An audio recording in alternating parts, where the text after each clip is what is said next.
Listen closely, because the first seconds of this message may determine the next season of your life. Fear has ruled you longer than you admit, and tonight, while your body sinks toward sleep, I intend to remove it from its throne. What enters your mind in these next moments will decide whether you wake tomorrow with trembling or with unshakable faith. You have lived too many nights carrying the weight of invisible enemies. Thoughts that tighten your chest, memories that disrupt your rest, quiet doubts that whisper at the edge of your mind the moment the room goes dark. But this night will not be like the others. Tonight, your subconscious becomes your ally, not your tormentor. Before you drift, I must show you a truth that most men will never understand. Fear is not an event. Fear is a habit, a practice pattern of thought repeated until it becomes a personal law. And any law written into the subconscious can be rewritten if you know how to command it. Think of how many evenings you've lain awake rehearsing disaster, the bill you're unsure how to pay, the conversation you don't know how to face, the future that feels too heavy to step into. You replay it until your heart responds as though the threat were already upon you. That is autosuggestion, and you have used it against yourself. Tonight, you and I will turn that force in the opposite direction. Tonight, you will speak to your own mind with authority. You will plant commands so exact, so vivid, so emotionally charged that the subconscious has no choice but to obey. And when a man's subconscious obeys him, fear cannot survive. Pause for a moment and consider this. How many opportunities have slipped through your hands because fear stood at the door? How many ideas died before they were born because doubt choked them? How many mornings have you risen already defeated because fear won the battle long before the sun appeared? If you do not conquer fear, fear conquers you. There is no neutrality in this matter. But tonight, a new law is being installed. A law that declares your faith immovable. A law that tells your fears they have no inheritance in your future. A law that turns your mind from a battlefield into a builder. You may think you are too tired to fight. Good. Fatigue weakens resistance, and a weakened resistance allows truth to slip deeper. The very moment you feel yourself drifting is the moment this transformation becomes most powerful. You are not here to analyze. You are here to absorb. Let me give you a picture. Imagine waking tomorrow with a calm so steady that even unexpected problems cannot shake it.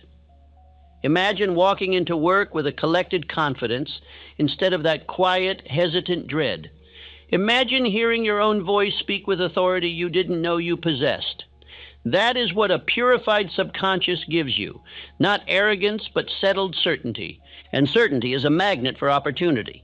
But understand this warning. If you treat these next 2 hours as background noise, as something nice to fall asleep to, nothing will change. Fear thrives where attention is weak. Faith grows where attention is deliberate. So listen with the seriousness of a man reclaiming his life. You may say, but fear feels real. Of course it does. The subconscious does not distinguish between imagination and reality. It responds to emotion. You have fed it images painted with worry, beliefs soaked in doubt, conclusions shaped by past losses. No wonder fear feels true to you. It has been thoroughly rehearsed. Tonight you will rehearse something else. You will rehearse victory. You will rehearse strength. You will rehearse trust so deep that fear dissolves in its presence. And as you listen, repetition will carve new grooves into the mind until faith becomes your automatic response. Picture this small moment. Tomorrow morning, standing at the sink, water running, sleep still in your eyes. Normally a fearful thought greets you before the day begins, but not this time. This time you inhale, and the breath feels different, fuller, steadier.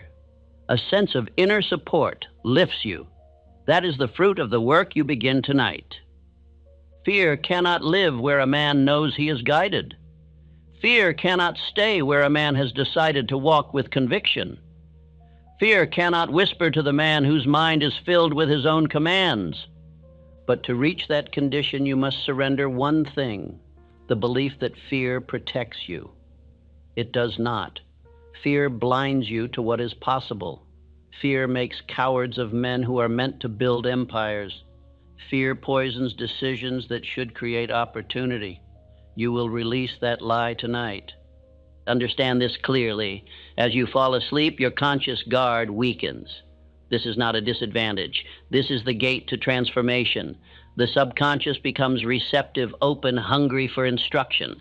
Feed it fear, and it will multiply fear. Feed it faith, and it will multiply miracles. You may not feel the change instantly. You may not sense the shift like a jolt. Sometimes transformation enters quietly, like a visitor slipping into a room at night, rearranging everything while you sleep. But when you wake, you know the room is not the same. There will come a moment, perhaps tomorrow, perhaps in 3 days, when you will face something that once triggered fear. And instead of shrinking, you will feel a stillness inside you, a certainty, a knowing. That is the moment you will understand what has happened tonight. Let me tell you a secret most men never learn. Faith is not built by argument. Faith is built by repetition. A man becomes what he repeats with emotion. He becomes the vows he whispers in the dark. He becomes the images he holds before sleep. That is why these hours matter. As you sink into rest, you must allow these truths to go deeper than your doubts have ever gone. Do not resist. Do not debate. Let the words enter you the way water enters dry ground, slowly, quietly, completely. Fear has ruled you long enough. You owe it no loyalty. You owe it no more years. Tonight you declare your freedom, not with a shout, but with a surrender. You surrender the habit of fear and accept the law of faith. And I promise you this: if you listen nightly, if you allow these words to become your inner voice, if you refuse to drift back into old patterns, faith will grow in you until nothing external can shake you again. So let your eyes grow heavy. Let your breathing soften. Let your mind open. What follows in this message is not magic, though it may feel like it. It is law, and law, when obeyed, transforms a man.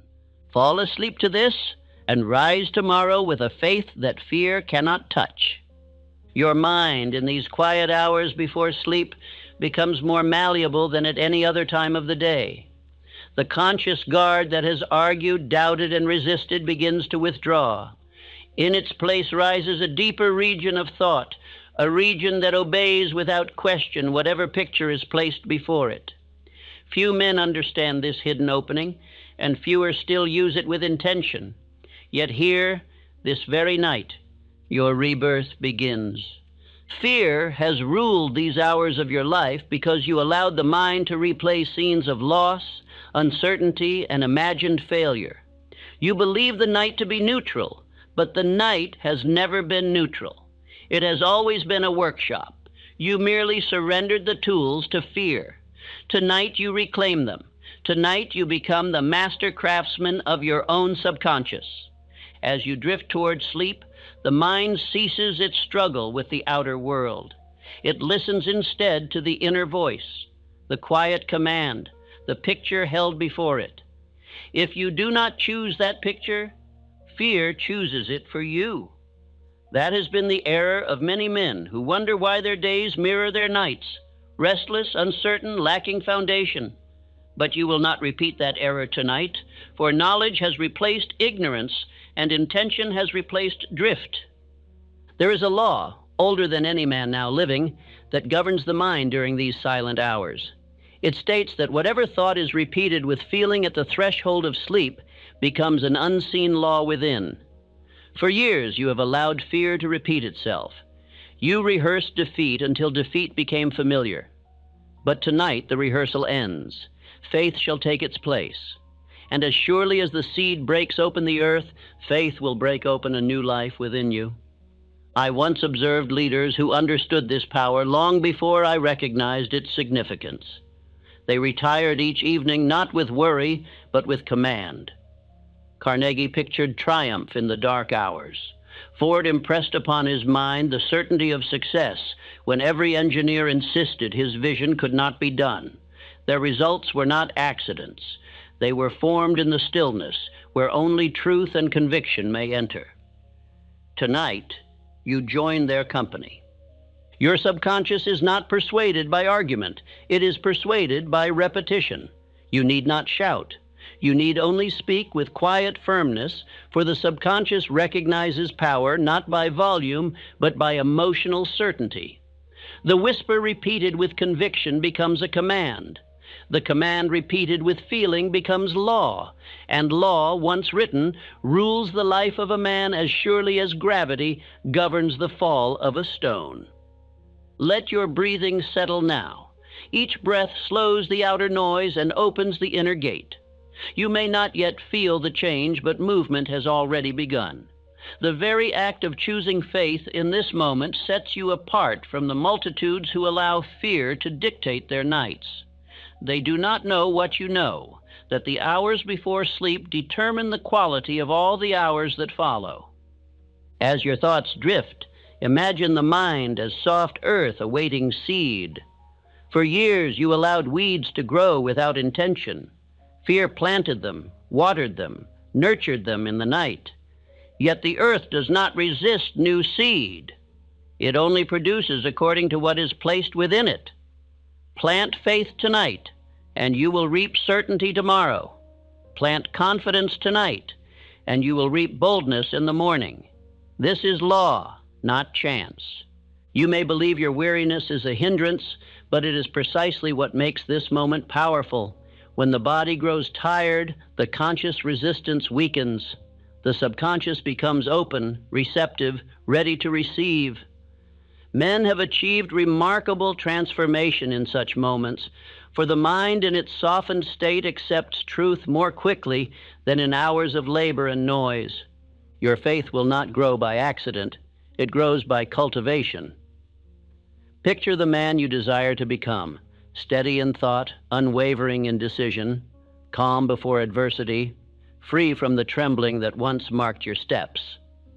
Hold this image before sleep as if you were holding a lantern in a dark corridor.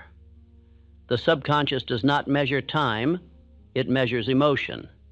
What you feel strongly becomes your identity. Tonight you begin to feel the certainty of a new one. In the coming days, others will perceive changes in you before you fully recognize them yourself. They will notice a quieter strength in your tone, a steadiness in your eyes, an assurance in your movement. They will wonder what has altered, unaware that the transformations of the visible world are born in the invisible workings of the mind. You need not explain. The results will speak for you. Fear is not a force, it is a habit. It was made through countless nights like this one, nights where you surrendered your imagination to worry. But any habit constructed may be dissolved, and any habit dissolved may be replaced. Fear cannot hold a man who rewrites his nightly thoughts. Faith cannot be denied entry to a mind that welcomes it repeatedly. You are rewriting the very script of your life.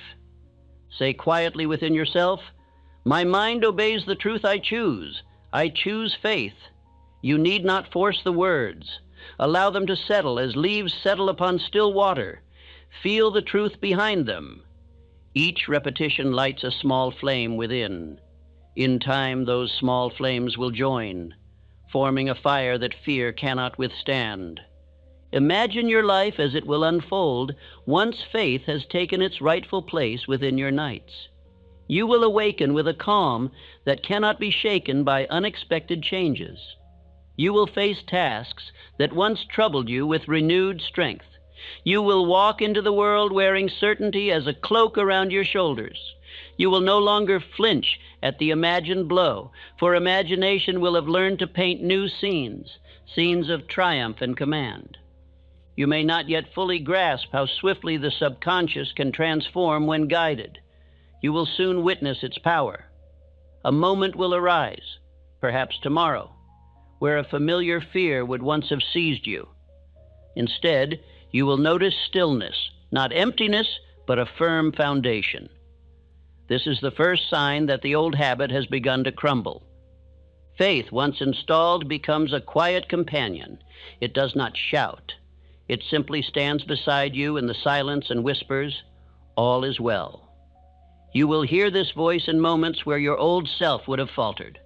You will sense guidance where before there was only confusion.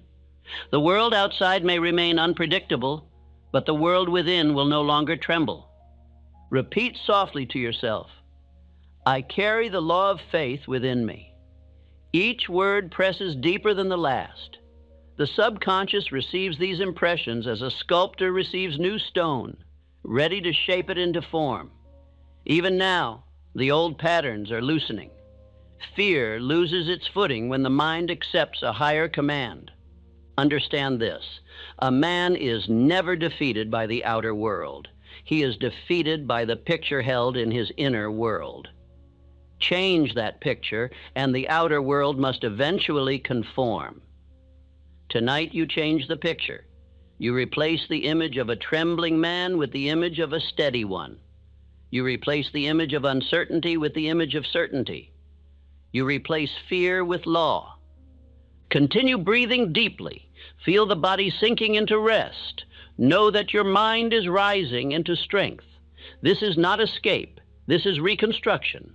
You are shaping the unseen foundation upon which the visible structure of your life will stand. Nothing built on faith collapses. Nothing constructed in fear endures. Choose your foundation wisely, and all built upon it becomes secure. You stand at the entrance of a new chapter of thought. The pages have not yet been written, but the pen is now in your hand. Each affirmation, each picture of triumph, each breath of calm becomes ink upon the unseen page. The story you write tonight will be read by every future hour of your life. Write it with conviction. Write it with certainty. Write it with faith. Say once more, "My mind is my servant. Faith is my command." As these words move within you, they begin to construct new pathways, new reflexes, new responses. In time, these will form the unshakable foundation you seek. The work has begun. The old walls are falling. The new structure rises silently in the night. Rest now. The mind is open. The new law enters. Fear retreats. Faith advances. You are being remade in the quiet where no eyes can see. When morning comes, you will rise with the first evidence of this inner rebuilding. And as you continue night after night, your faith shall become unshakable, not by chance, but by law. Fear has never been the giant you once believed it to be. It has ruled your steps not because it possessed inherent strength, but because you granted it authority through long repetition. You clothed it in power each time you imagined misfortune, each time you rehearsed defeat, each time you allowed memory to rise without correction. What appears mighty in the mind is often nothing more than a habitual shadow, enlarged by the angle of one's own inner light. Tonight, that light changes. A habit is born through repeated acceptance, and fear is no exception. If a man continually envisions a discouraging future, he is practicing fear. If he surrounds himself with the remembrance of old wounds, he is practicing fear. If he hesitates before every decision, rehearsing what might go wrong, he is practicing fear. Yet the same law that created this habit can unmake it, and the same mind that sustained it can declare its end. When one sees fear as merely a pattern of thought rather than an unchangeable force, the balance of power shifts at once. You need not overthrow a giant, only interrupt the routine that allowed it to appear. A simple decision, held steadily, weakens fear more quickly than argument. For fear cannot withstand the firm voice of a man determined to reclaim command over his inner world. Such a man has already begun his victory before the battle commences. Consider Edwin Barnes, who desired to become a business associate of Edison. When he stepped onto the train that carried him toward that goal, he did so with no money, no credentials, and no assurance of success.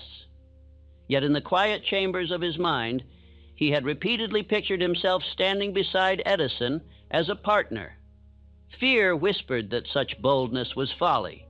Yet Barnes refused rehearsal of the fearful image. He practiced faith instead, and the law of habit obeyed him. Fear thrives where the imagination lacks discipline. It paints convincing illusions, drawing upon past wounds as if they were prophecies. Yet illusions collapse when confronted with a mind that refuses to bend. The men who accomplish great works do not do so by the absence of fear. They accomplish them by denying fear its daily nourishment. They forbid it from gaining strength through repeated thought. Tonight, you join their ranks. Say quietly within yourself, "Fear is a shadow. I withdraw the light that feeds it. Let the words settle like steady rain upon dry earth." You are not pleading with the mind, you are instructing it. A command delivered with calm certainty penetrates deeper than a dozen anxious cries. This is the tone the subconscious recognizes as law. Observe how fear behaves when stripped of repetition. It begins to waver, its edges fade, its voice weakens. It searches for the old cues you no longer provide. Without those cues, it cannot stand. You may feel momentary tension as the old habit struggles to sustain itself, but the struggle is proof of its decline. The mind is remembering its rightful allegiance. Think of Henry Ford, who held to an unwavering picture of the motor he desired to build, even as his engineers insisted the design was impossible. Had he rehearsed their doubt, he would have built only the structure of their unbelief. Instead, he rehearsed his own certainty. Each night he impressed upon the mind the inevitability of success. Fear had no foothold, for he refused to practice it. The world now knows the outcome. Fear has visited your life often because you received it without question. You accepted its warnings as wisdom. You permitted it to appear as protector, though it has never protected you. It has stolen opportunities, clouded judgment, and shrunk your ambition. Yet it achieved these results only because you entertained it repeatedly. Break the repetition, and fear becomes powerless. Imagine now a moment in your future where fear once held dominance, a difficult conversation, a risk you avoided, an idea you wished to pursue but never dared. Picture yourself standing in that moment again, but this time feel the certainty rising from within. You are not imagining bravery, you are training it. The subconscious receives this picture and prepares to bring it forth when the moment arrives. This is how courage is formed, not by accident but by quiet rehearsal. As you continue listening, allow this truth to settle. Fear is not an event. It is a long-practiced response, and any response practiced may be changed. Let this understanding free you from the belief that fear will always follow you. It will not. You are constructing a new reflex, one born of clarity and faith. In time, it will appear without effort, just as fear once did. Recall how many nights you have surrendered to fear's whisper. It spoke of danger that never arrived, loss that never materialized, failure that never occurred. Yet the mind responded as if the threat were real. This is the power you possess, misdirected. Tonight, you take hold of that power and turn it toward a new end. The same energy that created fear now constructs faith. The same imagination that painted disaster now paints triumph. Say softly, "I no longer practice fear." These words are not denial, they are declaration. You cannot practice two opposing habits at once. The one you rehearse becomes your master, and tonight you choose your allegiance. With each repetition, you loosen fear's hold upon the mind and strengthen the foundation of faith. Picture a sculptor removing excess stone. His chisel strikes again and again, each movement carving the figure into clear form. He does not lament the stone he removes, he rejoices in the form being revealed. In like manner, each deliberate thought strips fear from your mind and reveals the steady, unwavering man beneath. You are not constructing a new nature. You are uncovering one long concealed by habit. You may wonder how quickly this transformation will occur. The answer is simple: as quickly as you cease rehearsing fear. Some men require many nights, some only a few. The mind obeys the thought that is repeated with the greatest feeling. Tonight you feed it new feeling. Tonight the tide turns. In the days ahead you will notice subtle changes. Where fear once rose uninvited, a pause will appear, a quiet space between the event and your response. In that space, you will sense the birth of a new reflex. Faith will step forward. This moment is small, but it marks a monumental shift. From this point forward, fear must contend with a mind no longer willing to serve it. Others will begin to perceive a change they cannot explain. They will note how you stand with more assurance, how you listen with calm attention, how you speak with measured clarity. Men are drawn to steadiness, for it is rare. They will not know that your transformation began in the quiet hours of the night, but they will feel its presence. The world respects a man who governs himself. Such a man becomes a pillar in his community, a source of counsel to his friends, a leader in his occupation. Not because he seeks the role, but because inner steadiness invites outer respect. This is the future you are preparing. It begins not with force, but with the quiet correction of thought. Fear attempts to return through memory. It reminds you of old defeats, past embarrassments, former wounds. But memory is not prophecy. It is merely a record. You may preserve it, or you may rewrite it by changing the meaning you assign to past events. What once appeared as failure becomes foundation. What once seemed a wound becomes instruction. Fear loses its grip when you reinterpret your own history. Say within yourself, I withdraw permission from fear. Feel the authority of those words. Fear cannot remain where it has not been granted residence. Each repetition removes another stone from the fortress it once held. With time, faith builds its own structure, stronger and more enduring than fear's crumbling walls. Do not expect fear to vanish entirely in a single night. A habit long practiced may require several nights of new instruction to dissolve, but it will dissolve. You are now applying the law that governs all mental formation, repetition with feeling. Use it well, and every trace of fear will yield to the steady rise of faith. As you sink deeper into rest, allow the mind to accept this truth. Fear cannot enslave a man who refuses to rehearse it. The old reflex is dying. The new reflex is forming. Tonight marks the turning of the tide. You are stepping from shadow into steady light. Rest now, knowing fear is already losing its hold. You have withdrawn its nourishment. You have replaced its picture. You have issued new command. The mind, obedient servant that it is, will carry out your order faithfully.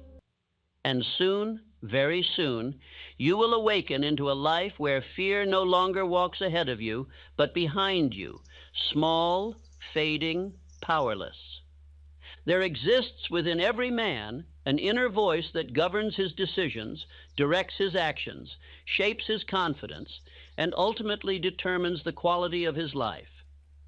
Most men never meet this voice with intention. They allow it to form through accident, through the influence of fear, the memory of past wounds, the idle talk of the day, or the quiet discouragements of their own imagination. Yet the inner voice is the true ruler of conduct. He who governs it governs his destiny. He who neglects it becomes the servant of his own untrained mind. Tonight, as you drift toward sleep, you begin the sacred work of taking dominion over that voice. The inner voice is not born strong, it is fashioned, and it draws its tone from the thoughts you repeat most often. If fear has been your frequent companion, the voice will tremble. If doubt has been repeated, the voice will hesitate. If weakness has been entertained, the voice will speak dimly, with neither force nor direction. Yet the same law that once allowed fear to shape this voice will now permit you to strengthen it until it becomes a steady guide, clear in tone and powerful in command. Men of great achievement have always understood this principle, though they may not have spoken of it openly. They cultivated their inner voice as a craftsman sharpens a tool. Carnegie shaped his voice with certainty. Every night he impressed upon his mind the picture of triumph, and his voice carried that certainty into the day. Dr. Gonzalez rehearsed a single idea, the vision of securing $1 million for his college, until his inner voice repeated it back to him with such authority that it drew opportunity itself into his path. When a man's inner voice speaks with conviction, the world listens. Your own voice, though it may have faltered in the past, is ready to rise. The mind becomes receptive in the quiet hours, and the subconscious, stripped of resistance, listens with open attention. If you use these moments wisely, you may rewrite the tone of your entire inner world. You need not argue, beg, or persuade. You need only speak with certainty. Emotion is the ink, repetition is the pen. Each night you write a new command into the deepest chambers of your mind. In time, that command becomes the voice that guides your every thought. Say quietly within yourself, "My inner voice speaks with authority." Do not strain to believe it. Simply allow the words to fall into the mind like gentle stones sinking through still water. The subconscious accepts every impression charged with feeling. Even if the conscious mind protests, the subconscious absorbs. And once absorbed, it begins the work of reshaping your character from within. Consider how often the inner voice has worked against you. How many times has it whispered hesitation when action was required? How many times has it reminded you of past failure rather than future possibility? How many times has it echoed the criticism of others instead of the truth of your own potential? These tendencies were not natural. They were learned through long repetition, but they can be unlearned with deliberate practice. A man who seizes dominion over this voice no longer bows before fear. He no longer trembles before the unknown. He no longer doubts his own decisions. Instead, he carries within himself a quiet certainty that acts as a compass, guiding him through confusion with calm and conviction. Others will observe this quality and feel compelled to trust him, for the world instinctively follows the man whose inner voice is steady. Imagine yourself standing in a difficult moment, the sort that once caused your thoughts to scatter. Now imagine the inner voice rising within you, calm and firm. Proceed. You are able. Feel the shift. This is not imagination, this is training. Each time you picture yourself responding with confidence, the subconscious records the pattern. In time, it will bring that pattern forth automatically, just as it once brought forth fear. The inner voice draws its strength from two sources, clarity and repetition. Clarity comes from intention, knowing the kind of man you wish to be. Repetition comes from nightly practice. Each time you speak a command at the edge of sleep, you strengthen the foundation upon which your voice stands. Do this long enough, and fear will no longer be able to enter, for the inner chambers will be filled with your own authority. Say softly, "I speak with the voice of certainty." Feel the truth behind it grow with each repetition. The subconscious does not resist confidence. It welcomes it. It longs for direction, for a leader to give it shape and purpose. You have allowed fear to lead it in the past. Tonight you assume that leadership. Observe how your breathing slows. The mind becomes quiet. In this quiet, new instruction sinks deeper. You are not merely calming yourself. You are training the inner voice to speak from steadiness rather than strain. The tone you adopt now becomes the tone you will hear later when challenges arise. Build it with care. Great men have always carried this inner calm. Their triumphs were not born in moments of noise, but in private hours where they shaped their own thought. They used silence as a tool. They spoke to themselves with purpose. The world mistook their confidence for natural talent, but its roots were formed in solitude. You now enter that same solitude. It is here that your new voice is forged.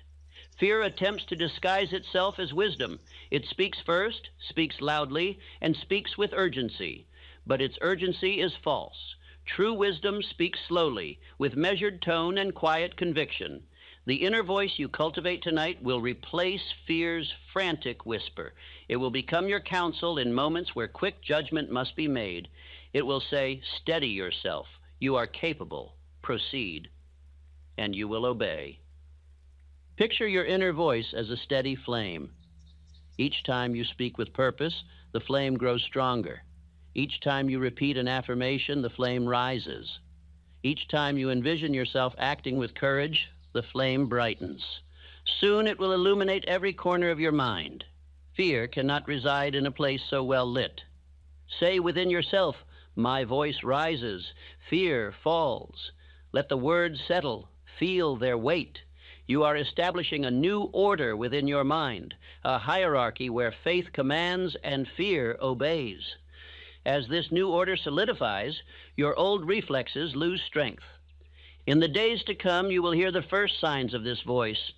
It may appear as a quiet thought urging you forward when you would once have hesitated. It may appear as calm where you once felt tension. It may appear as clarity in a moment that once confused you. These are not accidents. They are the first fruits of your nightly labor. Others will perceive change before you do. They will note the firmness in your tone, the directness in your words, the quiet weight of your presence. Men trust the one whose inner voice is consistent. They sense stability in him, even if they cannot identify its source. This stability becomes influence. Influence becomes opportunity. Opportunity becomes achievement. The sequence begins tonight. Remember, the subconscious accepts whatever is repeated with feeling. If fear returns tomorrow, do not give it voice. Do not rehearse its arguments. Do not permit it to speak more loudly than the truth you establish tonight. Each time you resist its whisper, you strip it of strength. Each time you repeat your own command, you strengthen the foundation of faith. Say again silently, "My mind obeys my voice, and my voice is steady." You are not merely repeating words. You are chiseling new character into the stone of your subconscious. The man you become will be shaped by this nightly discipline. Rest now, knowing your inner voice is being rewritten. In the silence of your drifting mind, new tones are forming, tones of courage, tones of clarity, tones of absolute trust. They will rise in the hours ahead, guiding you with certainty. Fear loses its throne tonight. Faith, quiet and unwavering, takes its place within you. If a man understood the law by which his mind forms belief, he would never again fear the future. For belief is not a mystery. It is a structure built by repeated thought, held with emotion, impressed upon the subconscious until it becomes law within. You have practiced this law your entire life, though unknowingly. Tonight you learn to wield it with intention. Tonight you install a new order in your mind, one that upholds faith as its ruling principle. Repetition is the unseen architect of your inner world. Whatever thought you feed it daily takes root. Whatever picture you hold before sleep gains substance. Whatever feeling you repeat with conviction becomes your reflex. Men assume they are powerless to change their nature, not realizing they themselves formed it through years of unconscious repetition. But the architect who built the old structure can rebuild a new one. You are that architect. Emotion is the fire that seals repeated thought into permanent belief. A thought repeated without feeling is a weak imprint. But a thought spoken with calm certainty or pictured with vivid emotion sinks deep into the subconscious and becomes a law that governs action. Fear became powerful in your life not because it was true, but because you repeated it with emotion. You rehearsed its images with feeling. You believed its warnings because you had felt them so often. But tonight, you direct that fire toward faith. Think of Lincoln, who endured repeated defeat yet carried within his mind an unwavering picture of eventual triumph. Each failure only strengthened his resolve, for he rehearsed not the defeat, but the victory beyond it. His repetition held emotion, and emotion made belief. The world later witnessed the fruit of that internal law. So too will your world witness the fruit of the law you impress tonight. Say quietly within yourself, "Each repetition strengthens my faith." Let the words settle. You are not reciting meaningless sentences. You are training the mind to accept a new ruler. The subconscious listens to tone more than vocabulary. If you speak with conviction, even the simplest words carry authority. Consider the way fear once shaped your nights. You repeated its images not once, but many times. You magnified them with imagination. You charged them with feeling until they seemed not mere possibilities, but certainties. This is the very law by which all belief is formed. Now, instead of surrendering this law to fear, you reclaim it. You turn its power upon a new purpose.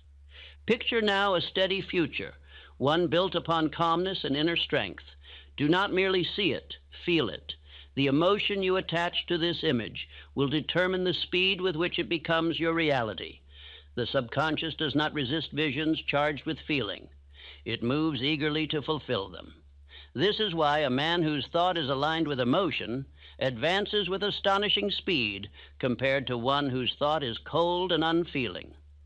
Eastman, the founder of the great company that bears his name, once held a picture of a simple device that could make photography accessible to the common man. He rehearsed the idea with fervor and certainty. Others said it was impractical, but he fed the vision with emotion. In time, the world conformed to the picture he carried within. This is the power of repeated thought coupled with feeling. The world cannot resist it. The subconscious cannot ignore it.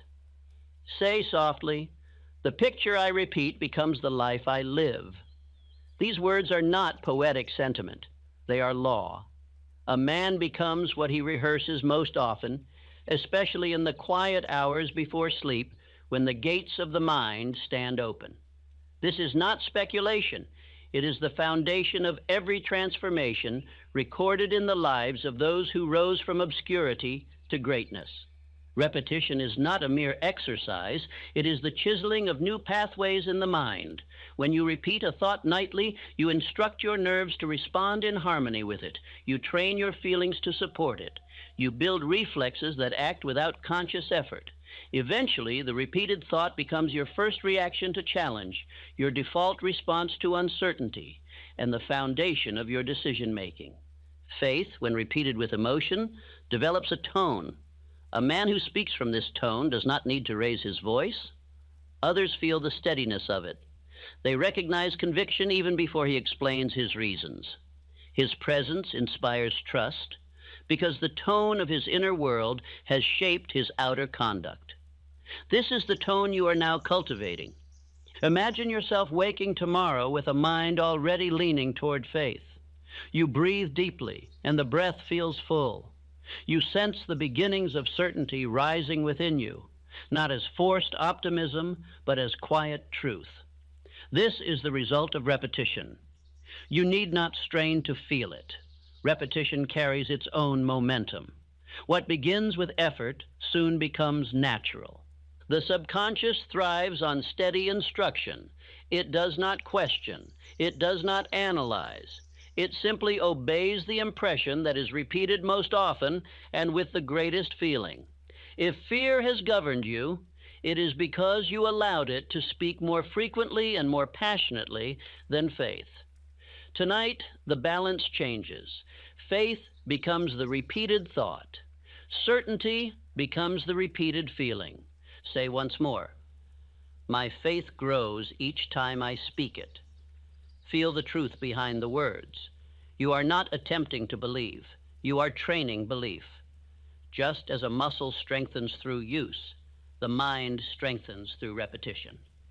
Every affirmation, every visualization, every moment of quiet conviction sharpens the new identity forming within you.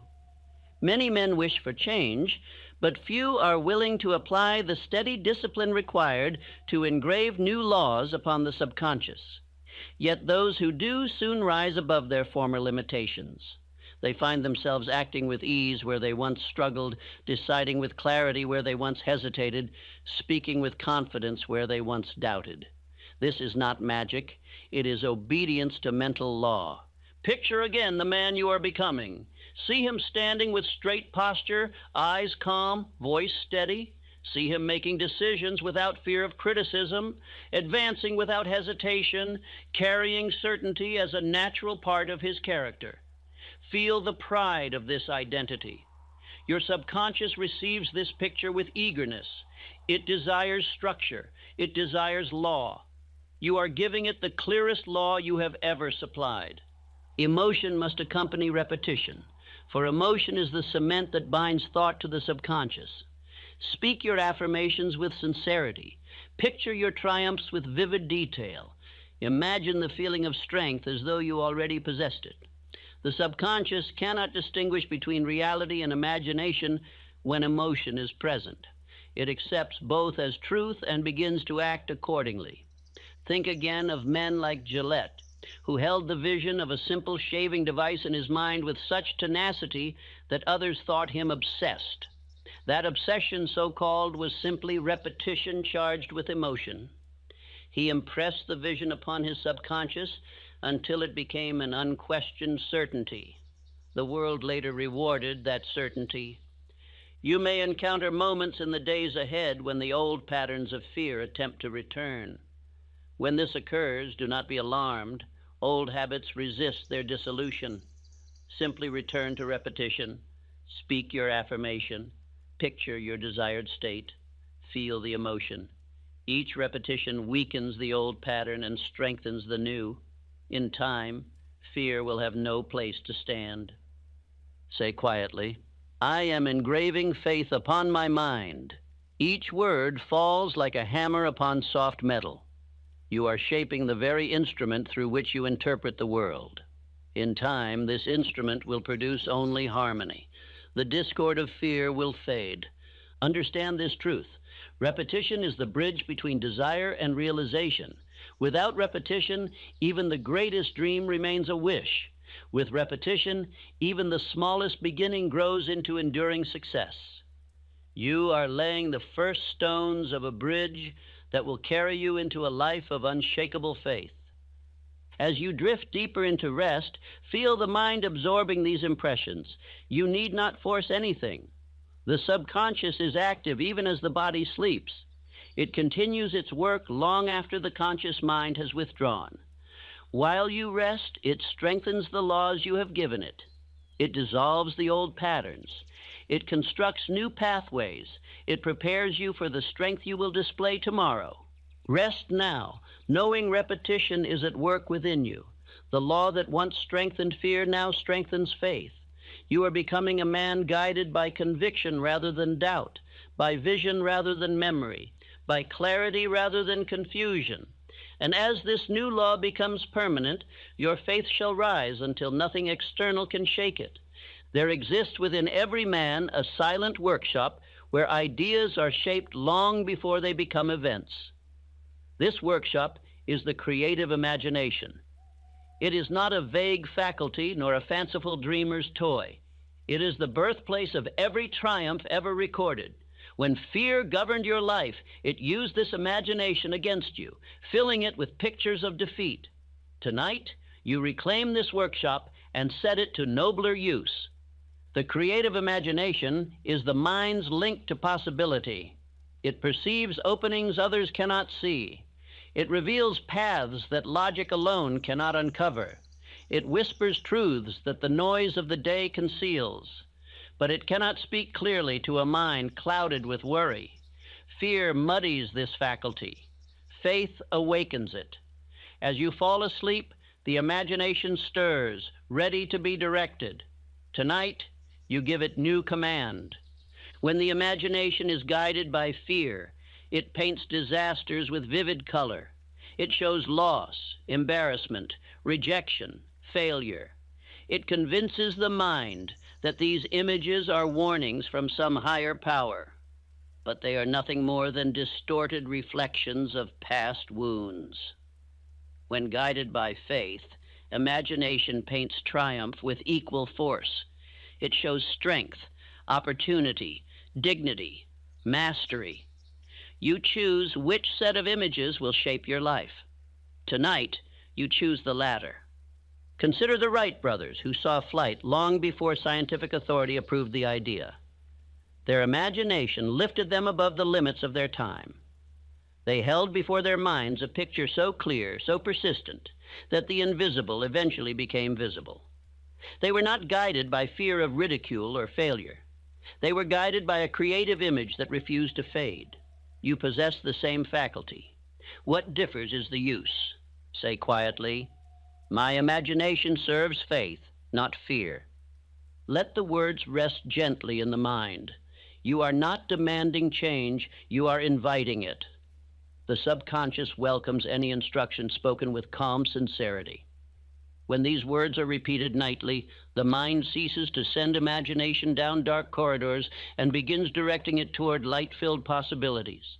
Your imagination has already demonstrated its power. It once created bodily tension from mere thoughts. It produced sleepless nights with no cause but memory. It stirred anxiety over events that never arrived. If it can create distress from shadows, imagine what it can create from truth. Imagine what it can build when guided by faith instead of dread. The creative imagination does not operate through force, but through suggestion. Whatever scene you hold before sleep becomes its blueprint. If you picture yourself struggling, it constructs struggle.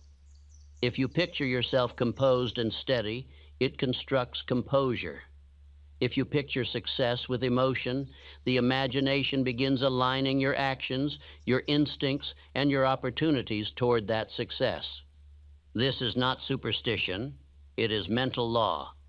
Picture now, with calm detail, the man you are becoming. See him standing firm in thought, free from trembling, guided by inner clarity. Feel the sense of certainty that surrounds him. This image, held with sincerity, becomes instruction to the imagination. It begins shaping your inner world to match the picture you provide. In time, your outer world follows. Creative imagination thrives when the mind is quiet. As you drift into the softness of sleep, the noise of the day fades.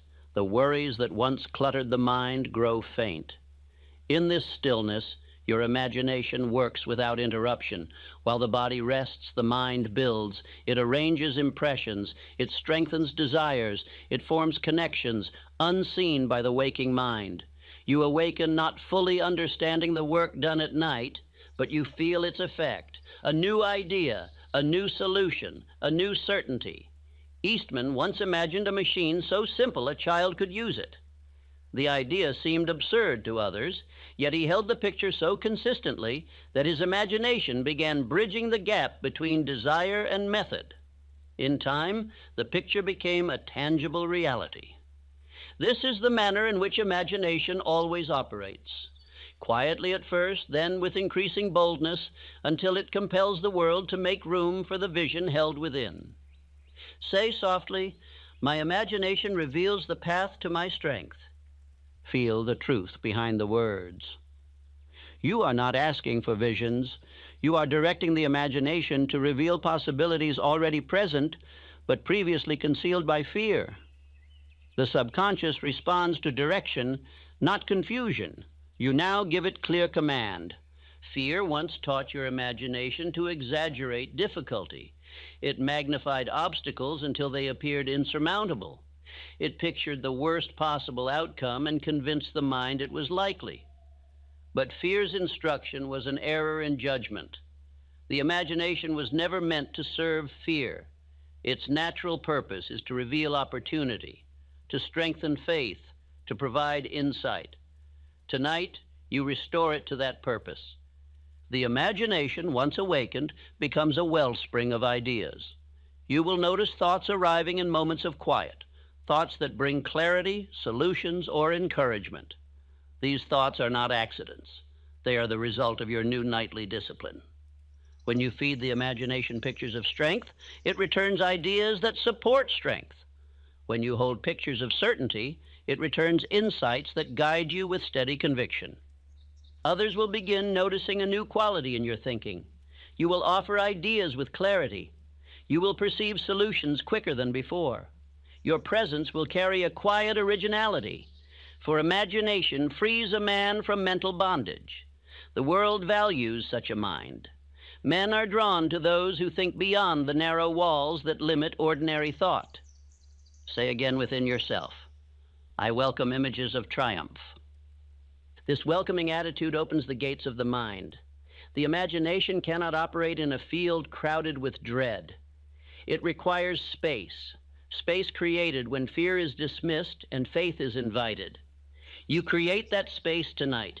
You may remember times when imagination once served you well, moments of inspiration, moments of clarity, moments of intuitive certainty. These moments were not accidents. They were flashes from the creative imagination, glimpses of what could be if the mind were consistently trained. Fear dimmed this faculty over time, but it was never destroyed. It now awakens under your instruction. The imagination, when joined with faith, becomes a force that bends circumstances. Ideas begin to form that align you with opportunity. The mind becomes alert to possibilities it once overlooked. You attract assistance from others because your steadiness and vision inspire confidence. This is how a man rises, not by chance, but by inner discipline applied nightly. Picture yourself meeting tomorrow's challenges with quiet composure. See yourself answering difficulties with clarity instead of confusion. Imagine opportunities revealing themselves at unexpected moments. These pictures are not fantasies. They are rehearsals. You are training the subconscious to expect triumph instead of trouble. The mind produces what it expects. As you drift deeper into rest, the imagination begins its work. It takes the images you provided tonight and breathes life into them. It examines them from different angles, finds supporting ideas, strengthens the emotional feeling attached to them, and guides the subconscious to accept them as truth. You sleep, but the workshop remains active. Trust this process. You need not see the results immediately. No seed flowers the moment it touches soil, but buried seeds grow, and the images you plant tonight will rise in their season. They will appear as new ideas, new impulses, new confidence, and new strength. Others will note the change before you do. They will sense the rising power within you. Rest now, knowing your creative imagination has been awakened. It is working in harmony with faith, no longer enslaved to fear. You have reclaimed the workshop of your mind. It will now shape a life that reflects certainty, strength, and unwavering purpose. And as this faculty grows, your faith will rise until it becomes unshakable. Nothing external will be able to disturb the inner builder at work within you. Every man carries within himself a silent portrait, a conception of who he believes himself to be. This portrait governs his conduct, shapes his choices, limits his ambition, and colors every expectation he holds for the future. Most men never examine this portrait. They inherit it from past failures, careless words spoken by others, or years of unconscious repetition. Yet no force influences destiny more powerfully than a man's identity. Tonight, you begin the sacred work of reshaping that identity into one fear cannot dwell within. Identity is not fate, it is construction. It is a structure built brick by brick out of thoughts, impressions, memories, and the emotions woven through them. If fear has governed you, it is because your identity allowed it. You saw yourself as one who might falter, one who might fail, one who must be cautious, one who must shrink from difficulty. This conception was not truth, it was training. And what has been trained can be retrained, what has been built can be rebuilt. A man's identity dictates his reflexes. If he sees himself as timid, his instinct will be to retreat. If he sees himself as uncertain, his instinct will be to hesitate. If he sees himself as inferior, his instinct will be to shrink. But if he sees himself as strong, his reflex is strength. If he sees himself as capable, his reflex is action. If he sees himself as steady, his reflex is calm. Tonight you begin rewriting the instinctive responses of your life by constructing an identity grounded in unshakable faith. Say quietly, I am becoming the one who cannot be shaken. Do not concern yourself with whether you fully believe it yet. Identity is shaped through repetition, not sudden flashes of insight. Each time you declare these words, you carve a new groove into the mind. The subconscious accepts the image you provide and begins forming reflexes to match it. In time, your conduct will rise to the level of this new inner conception. Consider the quiet power behind the men who altered the world. Carnegie did not view himself as a man destined for failure, even in moments when outward circumstances suggested otherwise. His identity was fixed upon mastery. Woolworth began his career with meager means, yet he saw himself as a builder of enterprises. He held that identity until the world recognized it. And Henry Ford, ridiculed by engineers, doubted by experts, held an identity anchored not in their opinion but in his own conviction. These men shaped their identity before the world confirmed it. That is the order of all achievement. Identity first, evidence later. You may have lived many years beneath an identity too small for your true potential. Perhaps you believed yourself unworthy of success, incapable of greatness, or destined to remain confined by your past. Yet identity is not forged from truth. It is forged from repeated belief. You believed those ideas because they were practiced, not because they were accurate. Tonight, you begin practicing a higher truth. Picture yourself as a man of steady strength, one whose confidence does not waver with circumstance, one whose decisions are firm, one who meets each challenge with calm. Feel this identity as though you were already living it. The subconscious does not question the images you provide. It accepts them as instruction. If you picture weakness, it constructs weakness. If you picture strength with emotion, it constructs strength. This is the law by which identity is shaped. Say softly, "My actions rise to the level of my new identity." As you drift into relaxation, these words sink deeper. Identity is strengthened not only by affirmation, but by acceptance. When you accept a new conception of yourself, even faintly, the subconscious begins reorganizing your reactions, your expectations, and your internal tone. Most men allow their past to define their identity. They gather evidence from old wounds and failed attempts and build a portrait of themselves as limited. But the past is not a sculptor. You are. A man's identity is shaped by the thoughts he repeats tonight, not by the memories that trouble him. Fear seeks to drag yesterday into today. Faith builds tomorrow from tonight's intention. The identity you form tonight will influence how you walk, how you speak, how you decide. A steady man carries a different countenance. He stands with quiet firmness. His eyes do not dart with uncertainty. His words are measured, never hurried. His presence calms others because he is calm within. This is the man you are becoming. Fear finds no home in such a man, for there is no loose stone for it to grip. Say gently, "I welcome the strength of my new identity." Feel the truth behind the words grow, even if only slightly. Identity is like a fortress under construction. At first only the foundation is laid, but with nightly practice, walls rise, pillars strengthen, and soon the structure stands unshaken even in storms. You may have noticed that when fear governed your identity, others treated you accordingly. They sensed hesitation and responded with less trust. They sensed uncertainty and responded with doubt. But as your identity strengthens, their treatment will change, subtly at first, then unmistakably. Men rise to meet the strength of those who carry themselves with conviction. Your new identity will command respect long before you request it. Think of Woolworth again. He began his career sweeping floors, yet he carried within himself a picture of leadership. He saw himself as a builder of enterprises long before he possessed one.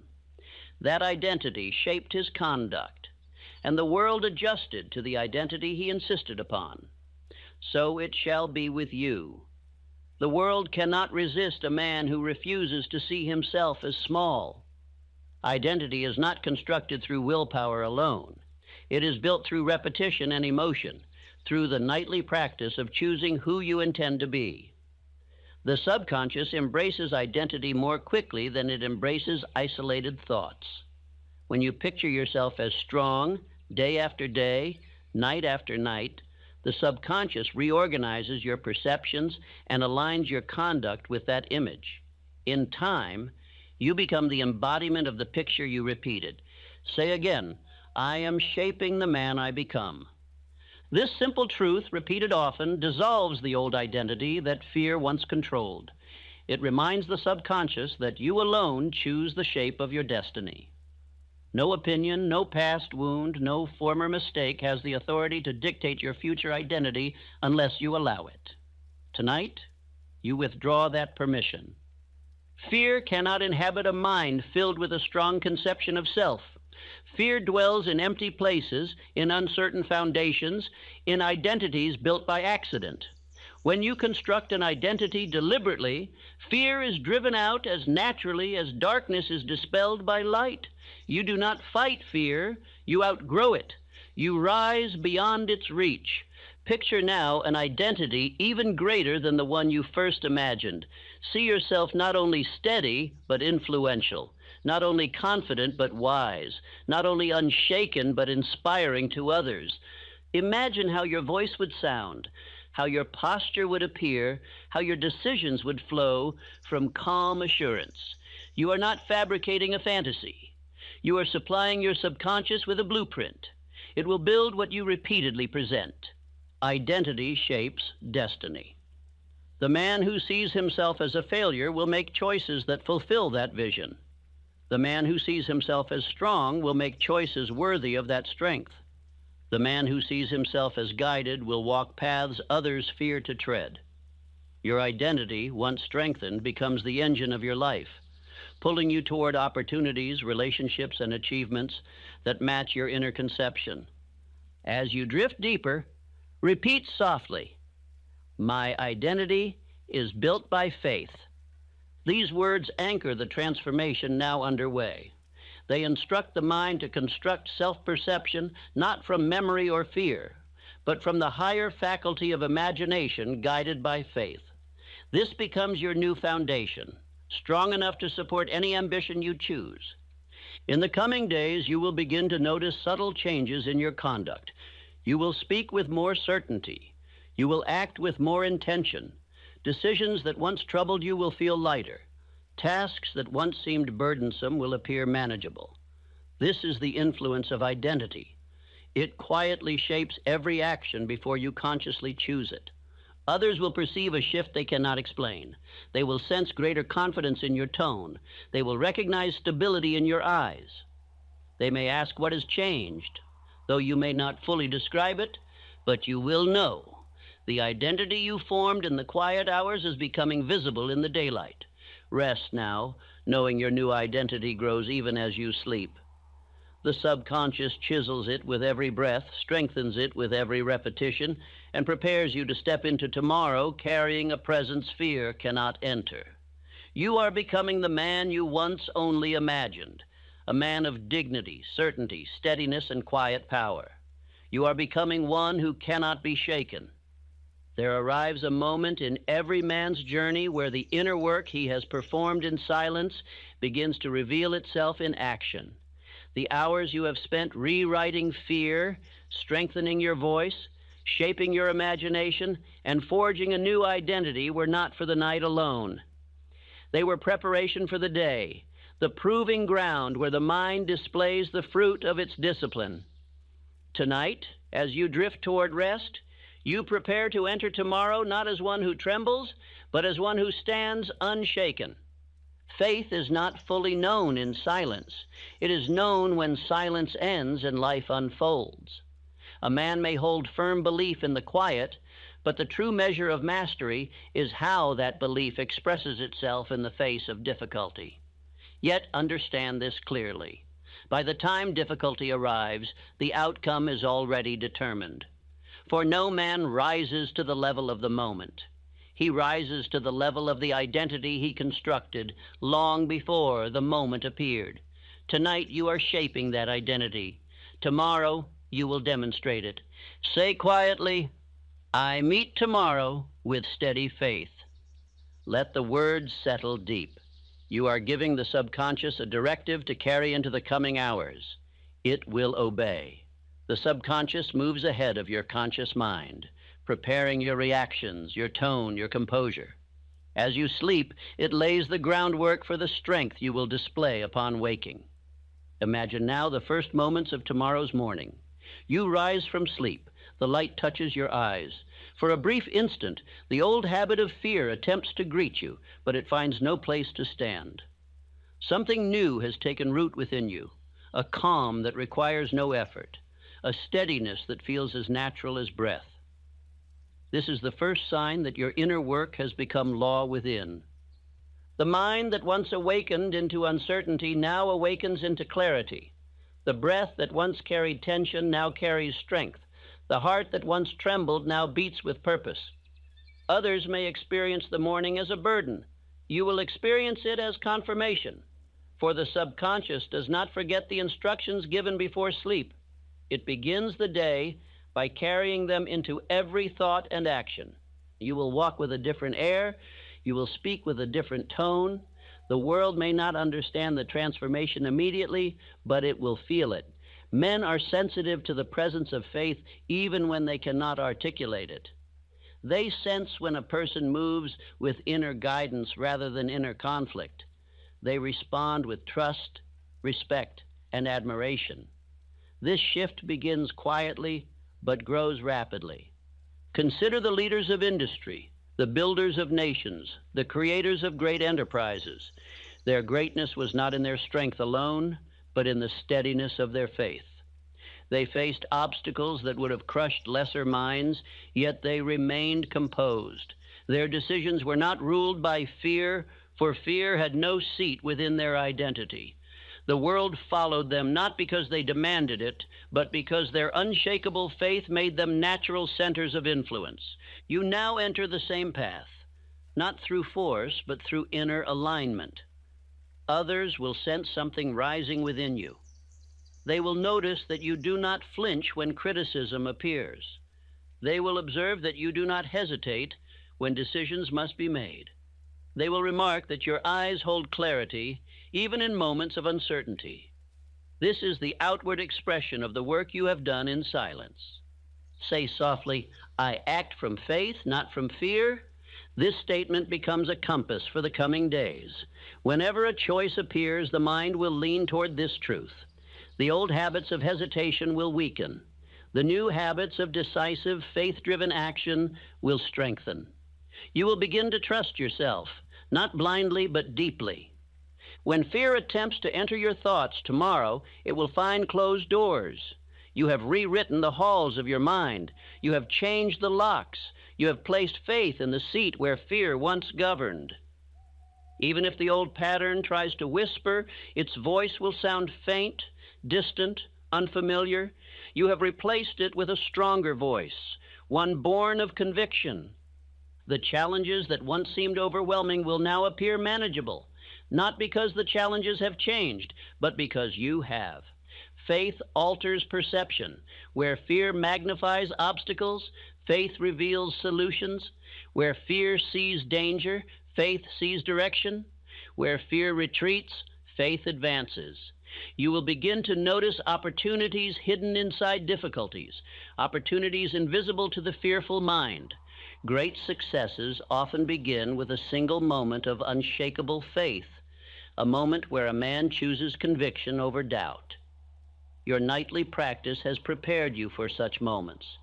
You have strengthened your inner world so thoroughly that outer circumstances can no longer dictate your state of mind.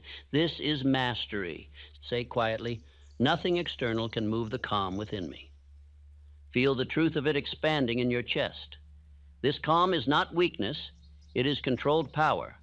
It is the same calm held by the captain who guides his ship through storm, by the surgeon who holds steady hands in crisis, by the leader who stands resolute while others falter. Calm is the outer expression of inner certainty. In the days ahead, you will find yourself responding differently to situations that once troubled you. Where you once felt unease, you will feel direction. Where you once felt paralysis, you will feel impulse toward action. Where you once felt small, you will feel capable. These shifts may be subtle at first, but they will grow. Each day strengthens the foundation you laid tonight. Your new identity will draw new circumstances to you. Those who once overlooked your abilities will begin to notice them. Those who doubted you will begin to respect you. Those who hesitated to trust you will feel compelled to seek your counsel. This change is not coincidence. It is the natural consequence of inner transformation. Men respond to the frequency of faith even when they cannot name it. Say softly, "I walk with dignity and strength." These words summon the higher qualities of your nature. As the subconscious absorbs them, it prepares your conduct accordingly. You will carry yourself with greater assurance, speak with greater clarity, and face challenges with greater steadiness. Fear cannot exist in a room filled with dignity. The day will come, perhaps sooner than you expect, when a test arises that once would have shaken you, a difficult conversation, a risk requiring courage, an unexpected setback. Instead of fear rising within, you will feel stillness. You will breathe. You will think clearly, and you will respond with calm authority. This moment will confirm what you already know tonight. Your faith has become unshakable. You will discover that unshakable faith is not loud, it does not boast, it does not demand recognition, it simply stands. Its strength lies in its consistency. It does not waver when confronted, it does not retreat when challenged, it does not tremble under pressure. This steadiness becomes the anchor of your life. Say quietly, "I carry unshakable faith into tomorrow." Let these words guide your final thoughts as you drift into sleep. You are preparing the subconscious to awaken in full possession of this truth. Repetition gives birth to certainty. Certainty gives birth to identity. Identity gives birth to destiny.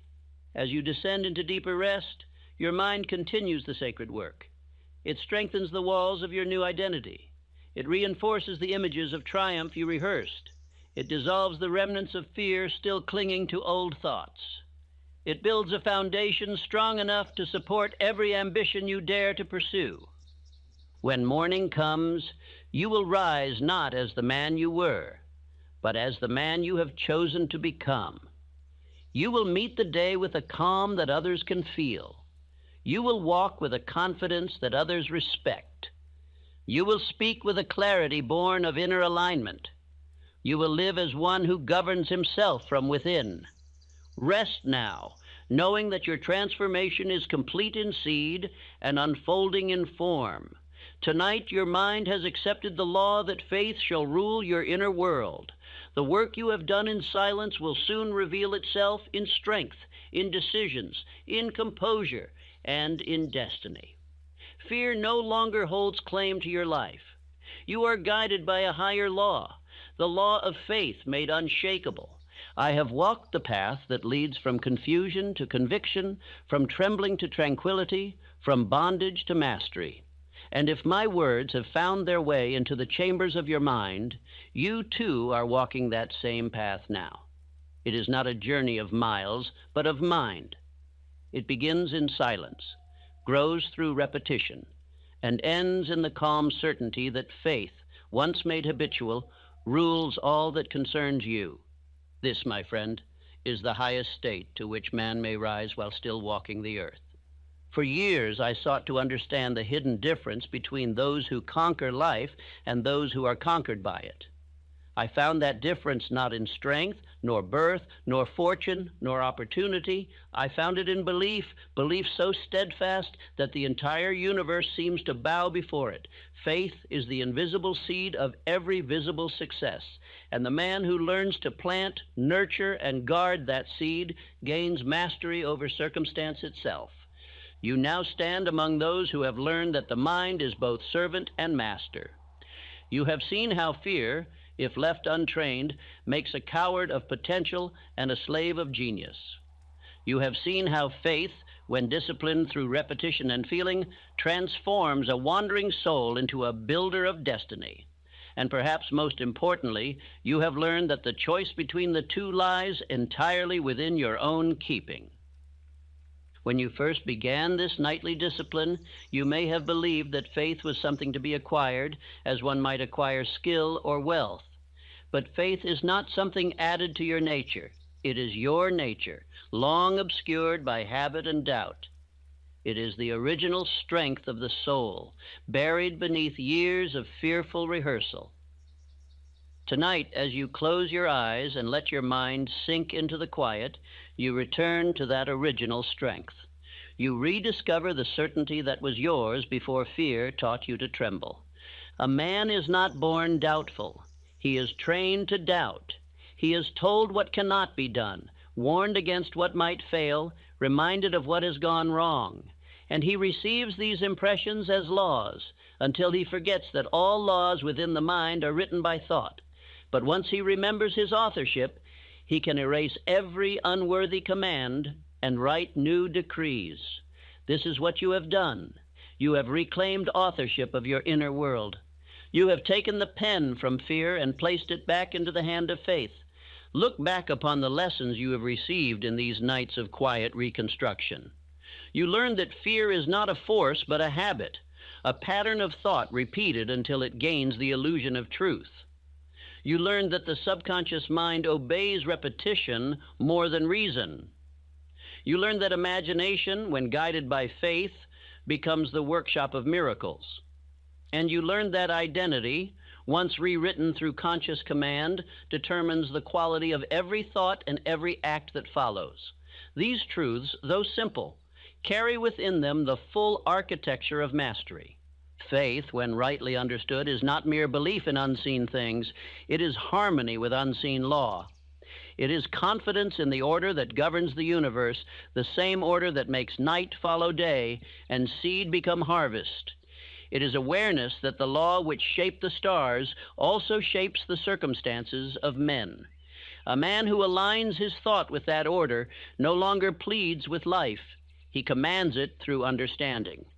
When you awake tomorrow and face the ordinary duties of the day, remember this: greatness does not lie in rare moments of courage, but in the quiet continuity of controlled thought. Every calm decision, every refusal to yield to worry, every repetition of faith is a chisel stroke upon the statue of mastery.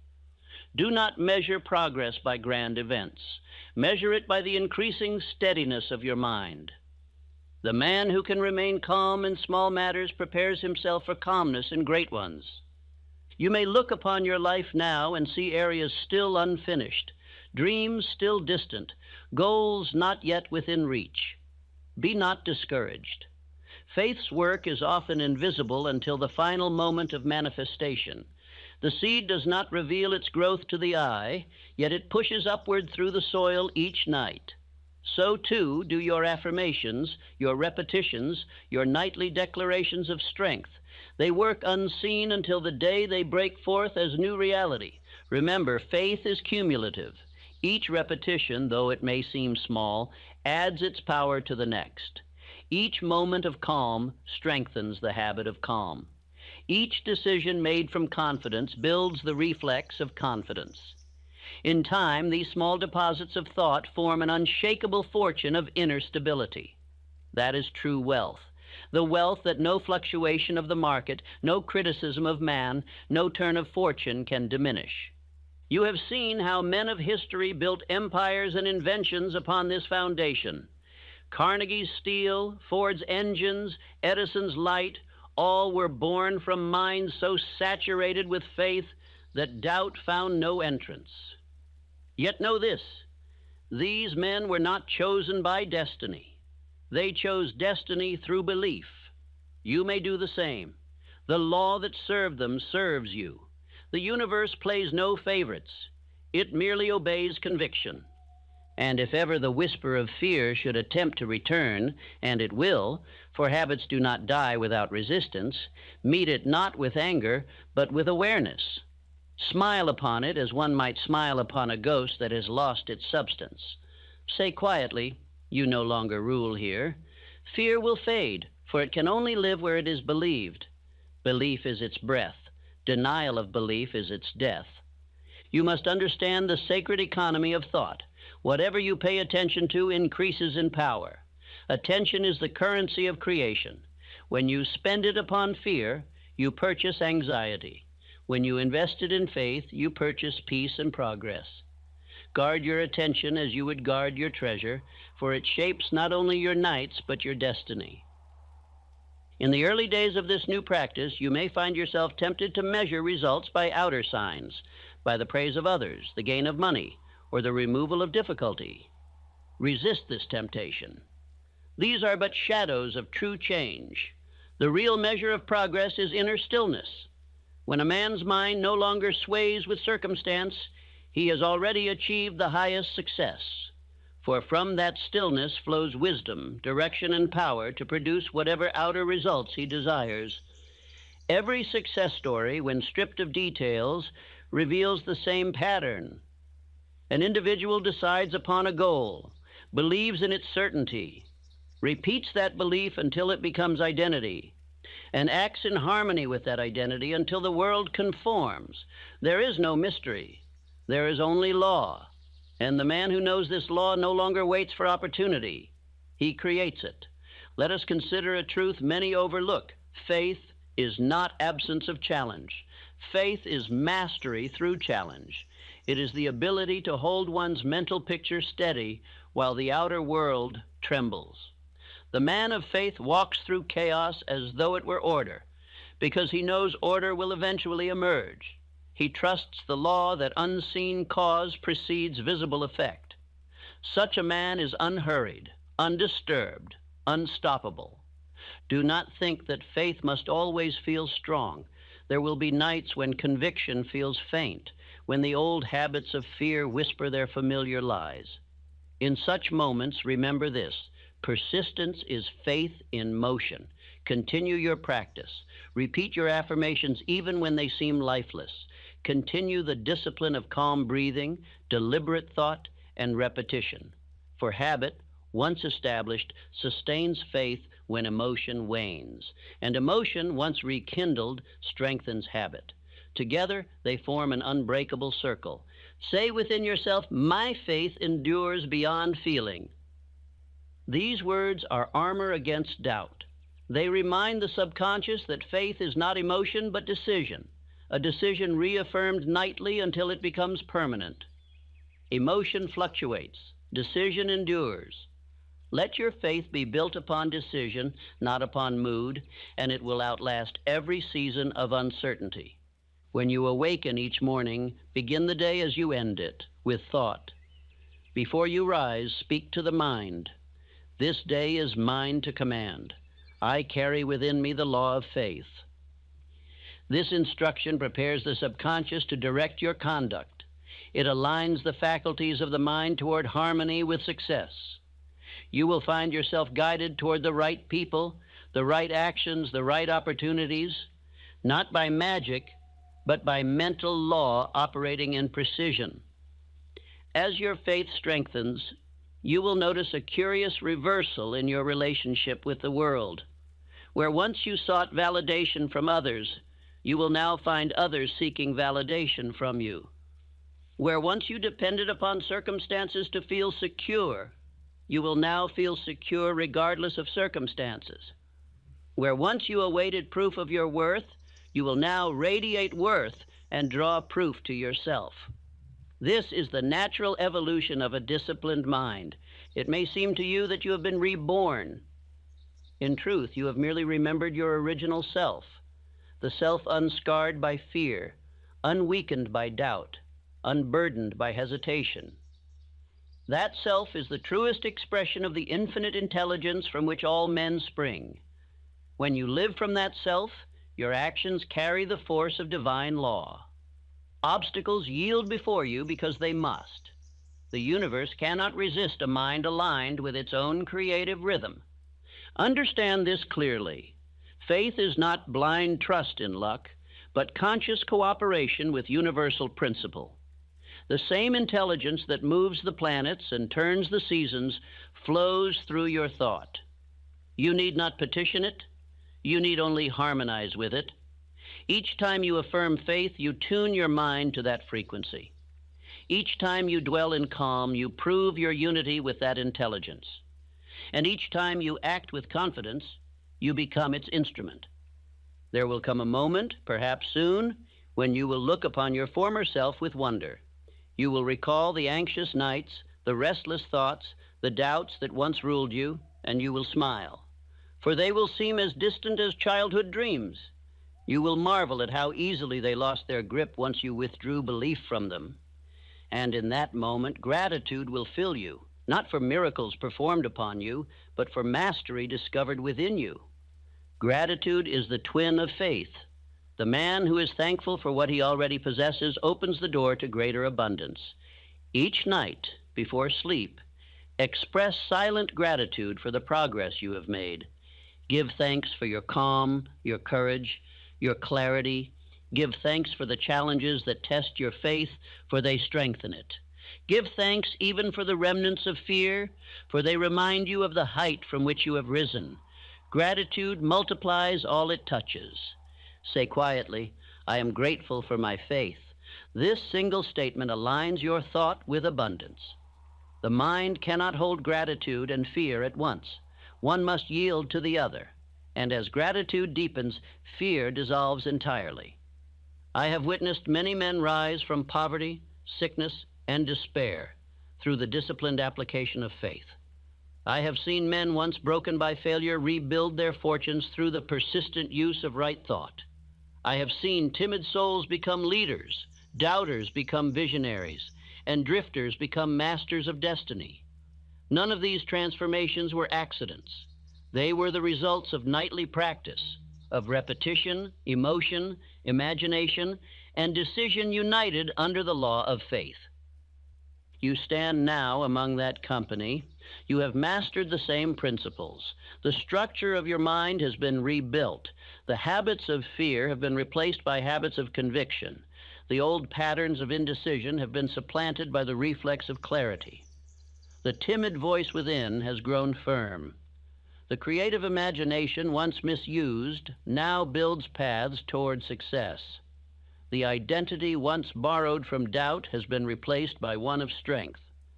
This is your new condition, born of law, sustained by habit, destined for permanence. Guard it well. Continue your nightly discipline. The mind, like a garden, thrives through consistent care.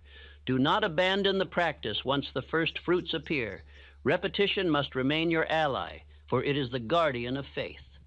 Each evening, return to the quiet and renew your instruction to the subconscious. Speak your affirmations. Picture your strength. Feel gratitude. In this way, faith will deepen its roots until no storm can reach them. You will soon discover that the purpose of faith is not merely to remove fear, but to awaken power. Fear binds. Faith releases. Fear contracts. Faith expands. Fear makes a man reactive. Faith makes him creative. Fear clings to what is. Faith reaches for what can be. When you live by faith, you cease to chase opportunity. You create it by your very presence. The world reshapes itself around the steady rhythm of your thought. When the day comes that you meet adversity, as every man must, remember the law. Adversity is not punishment, but instruction. Each difficulty carries within it a lesson equal in value to its pain. The man of faith seeks the lesson, not the wound. He asks, what power is being awakened in me through this? And when he answers, adversity becomes ally. Nothing can harm the man who interprets all things through faith. Say quietly, every challenge strengthens my certainty. This declaration turns defeat into teacher. It ensures that nothing you encounter will be wasted. Every trial becomes a tool. Every delay becomes preparation. Every setback becomes seed for greater growth. This is how the man of faith lives, beyond fear, beyond circumstance, beyond doubt. And now, as these words draw to their close, I leave you with the single truth upon which all success, peace, and mastery depend. A man becomes what he repeatedly tells himself he is. You have spoken faith into your mind. You have rehearsed certainty until it became tone. You have built identity upon conviction. Continue this work, and you will find no limit to the heights you may ascend. The law is eternal. It cannot fail. It cannot be broken. It can only be obeyed or ignored. You have chosen obedience, and obedience to law is the path to freedom. Rest now, builder of destiny. Let the mind sink into quiet. The work of creation continues even as you sleep. The seeds planted through repetition and emotion are already sprouting beneath the soil of your consciousness. In days and years to come, they will bear fruit in the form of unshakable confidence, clear purpose, and calm authority. The world will call you fortunate, but you will know the truth. Fortune is merely faith made visible. So breathe deeply. Feel peace spread through every fiber of your being. Whisper once more the sacred truth. My faith is the law of my life.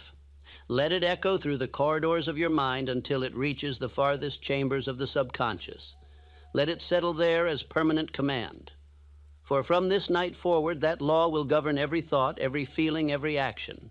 And under its governance, you shall live as one whom fear cannot touch, doubt cannot sway, and circumstance cannot enslave. This is your inheritance, your destiny, your divine right as a thinker and creator. Guard it, use it, and give it generously. For faith, like flame, grows brighter when shared. And as you move through life with unshakable calm, you will awaken faith in others who still sleep under the shadow of fear. Thus your transformation becomes their invitation, your strength their inspiration, your certainty their salvation. Now close your eyes and let the quiet envelop you. The night holds no threat for a man ruled by faith.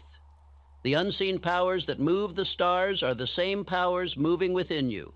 You are aligned with them. You are part of their law. Rest in that knowledge. The dawn that awaits you is not merely another day. It is a new life, governed by unshakable faith and blessed by the peace that passes all understanding. My friend, if you wish to make your faith unshakable, you must not leave it to chance. Faith is not a gift. It is a habit. And every habit must be practiced until it becomes a part of one's very nature. What follows is the most powerful exercise I have ever known for mastering the mind and freeing it from fear. Perform it each night before sleep, and you will transform your entire life. Begin by finding a place of quiet. Turn down the lights. Let the world grow distant. You need no music, no candles, no ritual, only stillness. Sit where your body feels supported and where no one will disturb you. Let your hands rest lightly upon your lap. Let your shoulders drop. Let the air move easily through your lungs.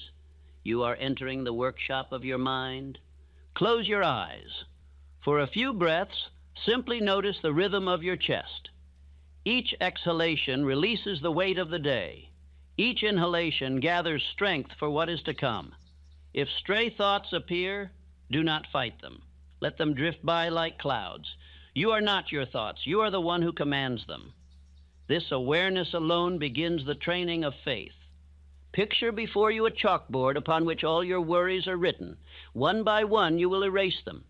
As you do, breathe deeply and say quietly, "This fear no longer serves me." Feel its power fade as you wipe it away. Continue until the board is clear. Perhaps the first word you erase is failure. Perhaps it is rejection, poverty, loss, or loneliness. Erase them all. Feel the mind growing lighter with each stroke. This simple image trains the subconscious to release its grip on old worries. You are not pretending. You are commanding. Fear obeys the man who no longer grants it permission to exist. Once the board of the mind is clear, speak softly within yourself. I have cleansed my mind of fear. I have made room for faith. These words open the gate to the next part of the exercise, the planting of new belief. In this soil, freshly cleared of doubt, you will plant the seed of your future identity. Now picture yourself as the person you are becoming, not as a dream, but as a living fact. Imagine that you are already that individual, a man or woman of calm strength and purpose. See yourself standing tall, shoulders back, eyes steady. You are no longer the one who trembles. You are the one who decides. Imagine walking through the scenes of your daily life with this new composure. Picture yourself waking in the morning, breathing deeply, moving with ease, speaking with calm authority. See others responding to you with trust and respect. Feel the difference in the air. As you hold this image, emotion is the key. You must not simply see your strength, you must feel it. Let a quiet pride rise within you. Feel the relief of certainty, the warmth of confidence, the peace of knowing that fear can no longer command you. The subconscious speaks the language of feeling, not logic. Feed it emotion, and it will believe. Now bring this image closer. Step inside it as though you were wearing it like a garment. Breathe the air of this new identity. Notice how your body feels stronger, your thoughts clearer, your voice firmer. You are rehearsing your own transformation, engraving it upon the mind. Speak these words with slow conviction. My faith is law within me. My mind obeys the picture I hold. I am calm, decisive, and free. Repeat these words 7 times, slowly. Do not rush. With each repetition, let their truth deepen. The mind learns through rhythm. Repetition in rhythm impresses law upon the subconscious. You may whisper these words or speak them silently. The power is not in the volume, but in the certainty behind them. Each declaration plants another root of faith. Now picture yourself waking the next morning. The room glows with early light. You feel rested, strong, centered. A thought that once caused tension passes through your mind, and for the first time, there is no fear attached to it. You feel stillness where worry once lived. That stillness is faith. Observe it. Memorize its feeling. Imagine walking through the coming day with that same steadiness. You meet challenges with calm, decisions with confidence, people with poise. Your words flow with clarity. Even unexpected troubles do not shake you. You simply act.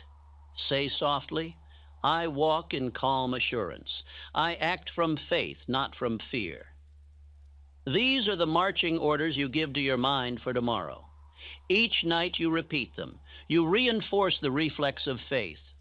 Soon it will arise automatically, without effort, just as fear once did. Speak silently these words. I am grateful that faith is growing within me. I am thankful that my mind obeys truth. I am blessed to live under the law of calm and certainty. Feel the warmth of these words. Gratitude is the final seal that locks new belief into place. What you are thankful for multiplies. Gratitude anchors faith to permanence. Stay in this feeling for several breaths. Gratitude turns thought into harmony, and harmony draws peace. You cannot be fearful and grateful at the same time. Gratitude closes the door to doubt. It tells the subconscious, this is already mine. And the subconscious, faithful servant that it is, begins to act as though it were true. After your affirmations and visualizations, sit in silence for at least 1 full minute. During this minute, do nothing. Simply rest in quiet awareness. This stillness allows the new impressions to sink deeper into the subconscious. In this silence, your words settle into law. Feel peace expanding within you like ripples upon still water. If thoughts arise, let them drift away. Do not chase them. You have spoken your law, now you allow it to work. Faith does not struggle, it knows. Let this minute become a daily reminder that you need not force results. The law you have planted will do its work without your interference. This quiet practice may seem simple, yet its power is immeasurable. The man who performs it nightly becomes master of his world. He walks among the fearful as one walks among shadows, aware of them but untouched by them. His calm becomes his authority. His composure becomes his influence. His faith becomes his wealth. You may ask, what if I do not feel strong on certain nights? That matters little. Strength is born of persistence. Even if your words feel empty, continue. The subconscious does not judge the worth of a thought by your emotion in a single moment. It counts repetitions. Each time you practice, you reinforce the path of faith. Each time you repeat, you weaken the pattern of fear. Think of a sculptor shaping a statue. The first blows of the chisel reveal little, but with steady effort, form emerges. Your mind is that stone. Each night's repetition is another precise strike. In time, the figure of faith stands complete. You may not notice the change daily, but one morning you will awaken and realize that you have not trembled for many days. That is when you will know the sculpture is finished. Each morning upon waking, write a single sentence recording any instance where you acted from faith instead of fear. It need not be grand. Perhaps you spoke up when silence once ruled you. Perhaps you made a decision swiftly where you once hesitated. Perhaps you met uncertainty with calm. Record it. This act of acknowledgement feeds the subconscious proof of progress. As days pass, your list will grow. You will see on paper the steady evidence of transformation. And each word you write becomes another pillar supporting your new identity. You are not merely building faith, you are proving it. Nothing strengthens conviction more than visible evidence of one's own growth. If at any time you fall back into old patterns, and all men do from time to time, do not condemn yourself. Simply return to the exercise. Forgive the lapse and resume the work. The law is always ready to respond anew. Faith, once practiced again, reclaims its throne swiftly. No man ever failed while continuing to apply right principle. Only those who cease practice fall back into drift. If you will perform this exercise faithfully for 30 nights, you will not recognize yourself at the end. Your posture will change. Your tone will deepen. Your thoughts will obey you. People will sense a new steadiness in your presence. You will walk as one guided from within, not swayed from without. The law will have become part of your nature. The transformation is not magic, it is mathematics of the mind. 30 nights of repetition equals 30 instructions impressed upon the subconscious. 30 instructions equal a new habit, and a new habit equals a new destiny.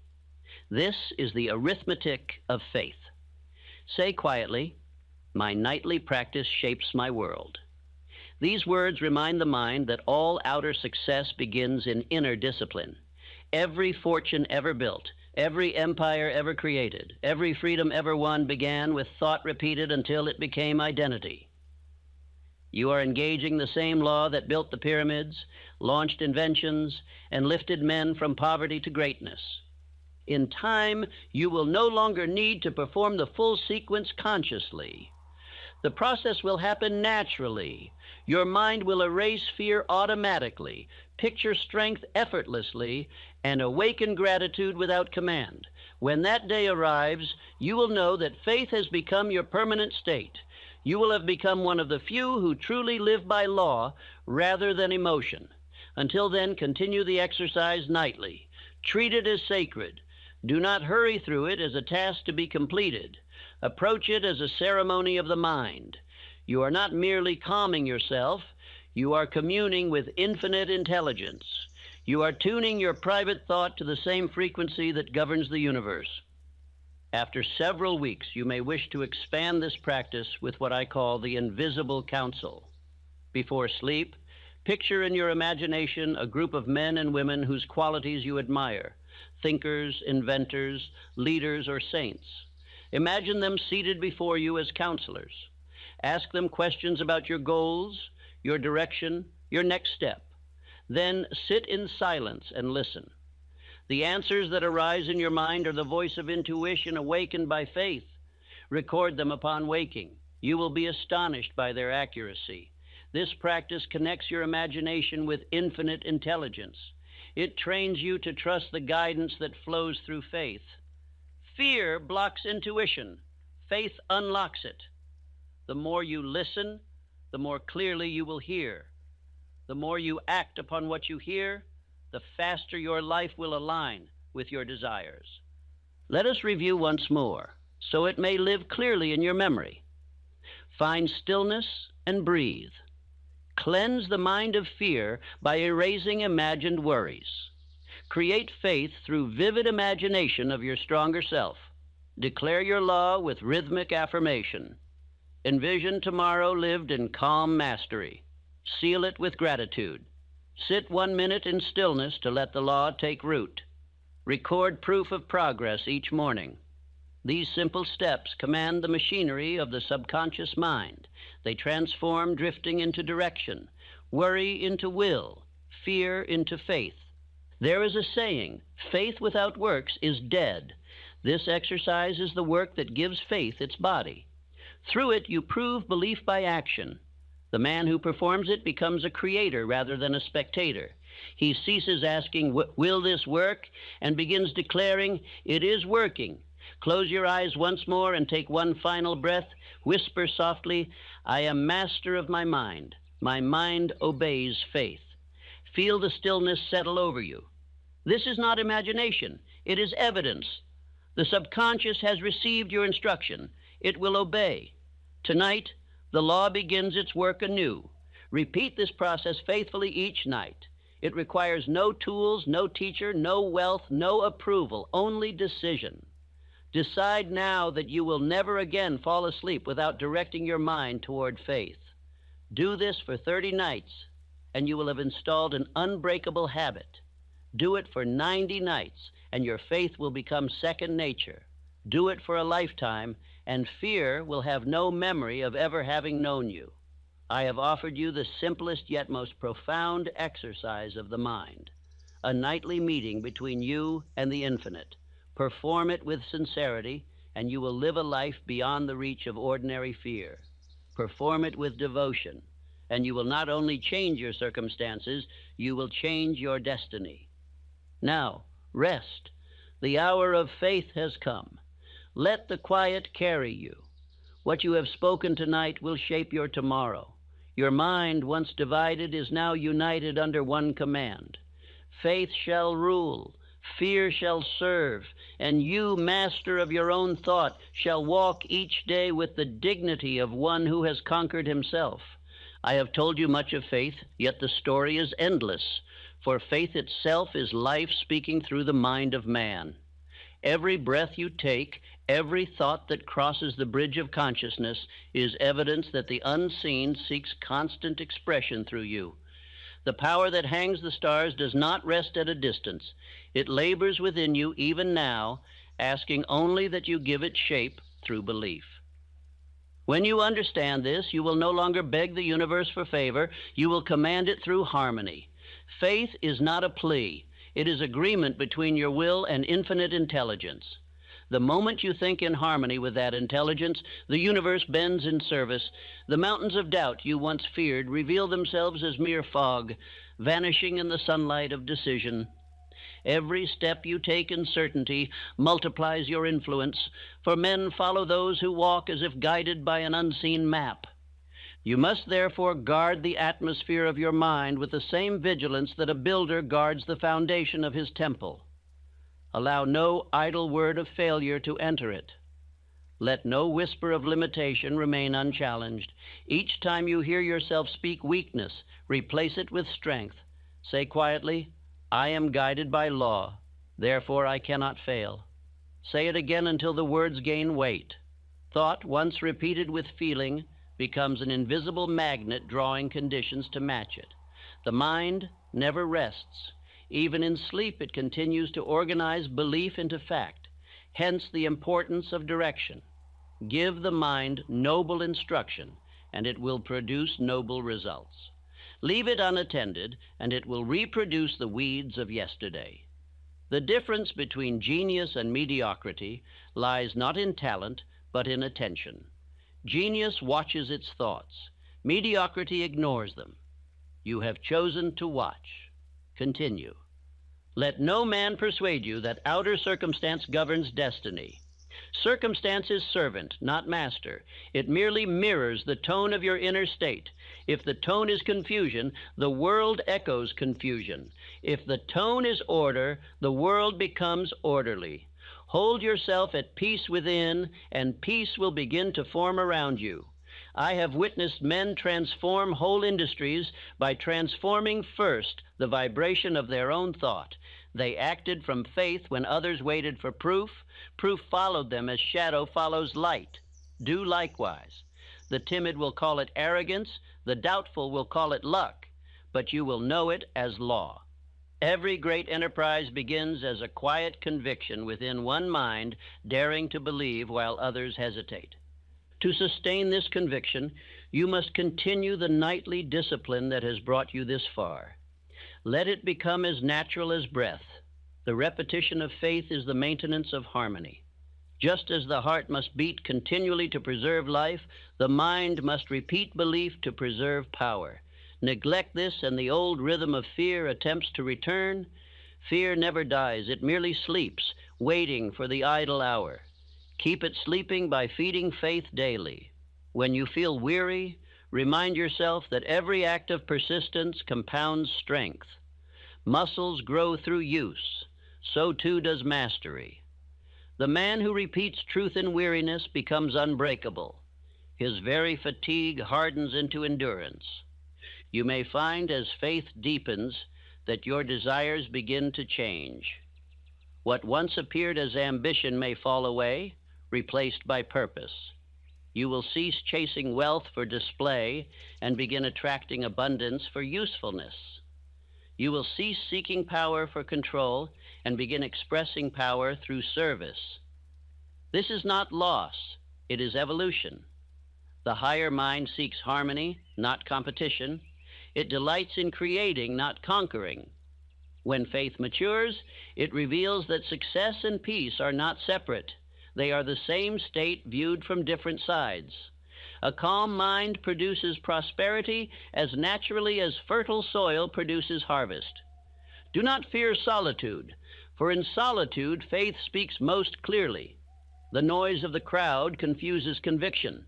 Spend time each day in quiet communion with yourself. Ask the questions no one else can answer. What do I believe? What do I desire to become? What am I willing to give in return? The answers, though faint at first, will become your compass. Write them down. Review them often. They are not guesses. They are revelations from the deeper self translated into words. Guard them as sacred promises. The man who forgets his own declarations drifts again into uncertainty. Keep them before you until they become your automatic conduct. In this way, the inner voice assumes permanent command.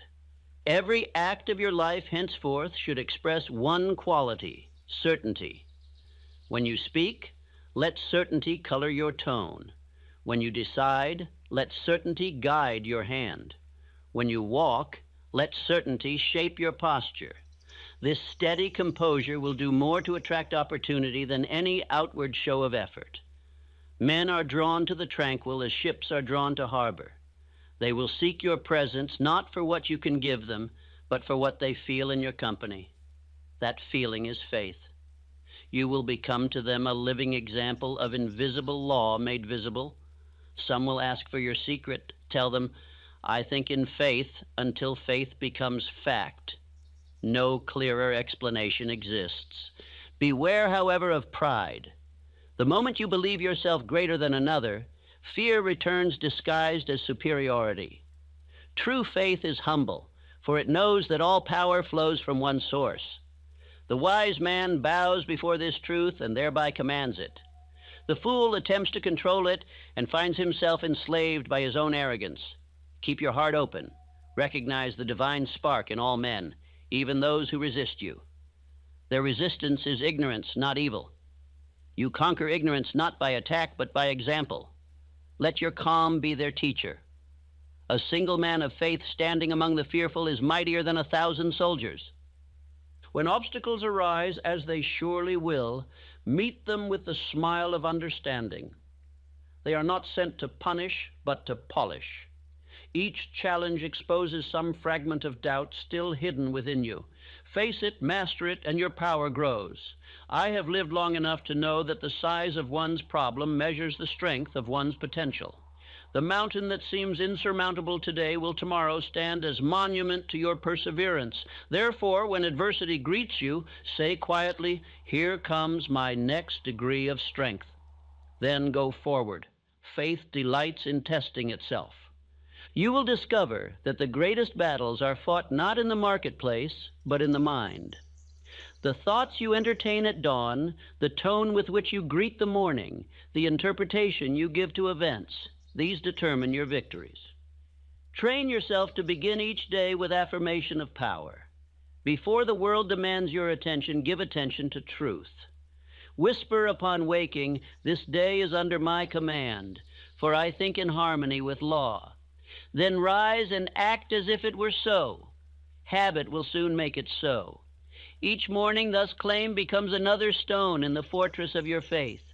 Remember that action is the proof of belief. The man who repeats affirmations yet hesitates indeed plants seed upon stone. Faith without motion cannot root. Therefore, as you practice these nightly exercises, accompany them with decisive action by day. Take some small step each day that expresses the new identity you are forming. Let the world see evidence of your inner command. Each act completed from conviction adds momentum to the unseen machinery of success. What begins as thought must end as deed. Only then is the circle of creation complete. As you advance, your influence will extend beyond yourself. The calm you radiate will quiet those around you. Family, friends, and colleagues will feel a strange peace in your presence. They will come to you with their confusion, and your words, born of faith, will bring order to their minds. You will realize then that true leadership is not authority, but atmosphere. He who rules himself rules all who enter his field of influence. In this way, you become a benefactor of men without striving to be one. The universe rewards such service with multiplied supply, for law returns to every giver more than he bestows. There will come an hour when you will stand upon some high point of accomplishment and look back over the path you traveled. You will see the years of uncertainty, the nights of repetition, the quiet hours when you spoke faith into darkness. And you will smile, for you will know that every whispered affirmation, every moment of stillness, every act of persistence was necessary. Without them, you could not have borne the weight of greatness now resting upon you. Gratitude will fill your heart, not only for victories gained, but for the discipline that made them possible. Then will you understand the deeper purpose of this teaching. It was never merely to give you success, but to awaken you to your creative kinship with the infinite. You are not a creature begging favor. You are a creator exercising law. The same intelligence that molds galaxies awaits your direction. It asks only that you think clearly and believe completely. The universe expands through such minds. Your faith contributes to its very growth. Every thought of courage adds to the collective strength of mankind. Every victory over fear uplifts the race. Thus, your private mastery becomes a public blessing. Do not therefore hide your light. Speak faith where others speak defeat. Offer calm where others sow panic, not by preaching, but by being. The world needs living examples more than spoken theories. Let your life itself become the message. Men weary of complaint will look to you as proof that peace is possible. You will inspire them not because you are extraordinary, but because you are consistent. Consistency is the highest form of power. The river carves stone not by force, but by ceaseless flow. Be that river. If at any time the old voice of fear should whisper, "What if I fail?" answer calmly, "Then I shall rise again, for I am built to rise." Failure, to the man of faith, is rehearsal. Each fall trains his balance. Each error refines his aim. The world judges by outcome. The wise judge by progress. Continue moving, and you cannot lose. For he who refuses to stop already possesses victory in seed. Even death itself cannot defeat such a man, for his influence endures in every life he has strengthened by example. Let this be your final understanding. Faith is not a moment of courage. It is a lifetime of correct thinking. It must accompany every breath, every word, every deed. It must shine in your eyes, shape your voice, guide your sleep, and awaken with you each dawn. To live in faith is to live in alignment with the highest law of existence. Nothing more is required. Nothing higher can be attained. All wisdom, all power, all peace flow naturally from this state. So, my friend, keep the lamp of belief burning. Guard it from the winds of doubt by daily attention. Feed it with repetition. Fuel it with gratitude. Shield it with decision. Let it burn so steadily that even in the darkest hour you can still see by its light. And when the years have passed and you look upon the world you have built through that light, you will understand that every thought was a brick, every feeling a beam, every act of faith a pillar. You will see that heaven itself begins not in the skies above, but in the mind of the man who believes. Rest now in this awareness. Let the peace of accomplished purpose settle upon you. You have walked far from the land of fear. The bridges behind you have burned, and before you stretches only the road of mastery. Walk it with quiet joy. Carry your faith as a lantern for others still lost in darkness. Teach by presence more than by speech. Live the law so completely that your very being becomes its testimony. This is your final task, to embody the truth that faith is the heartbeat of creation.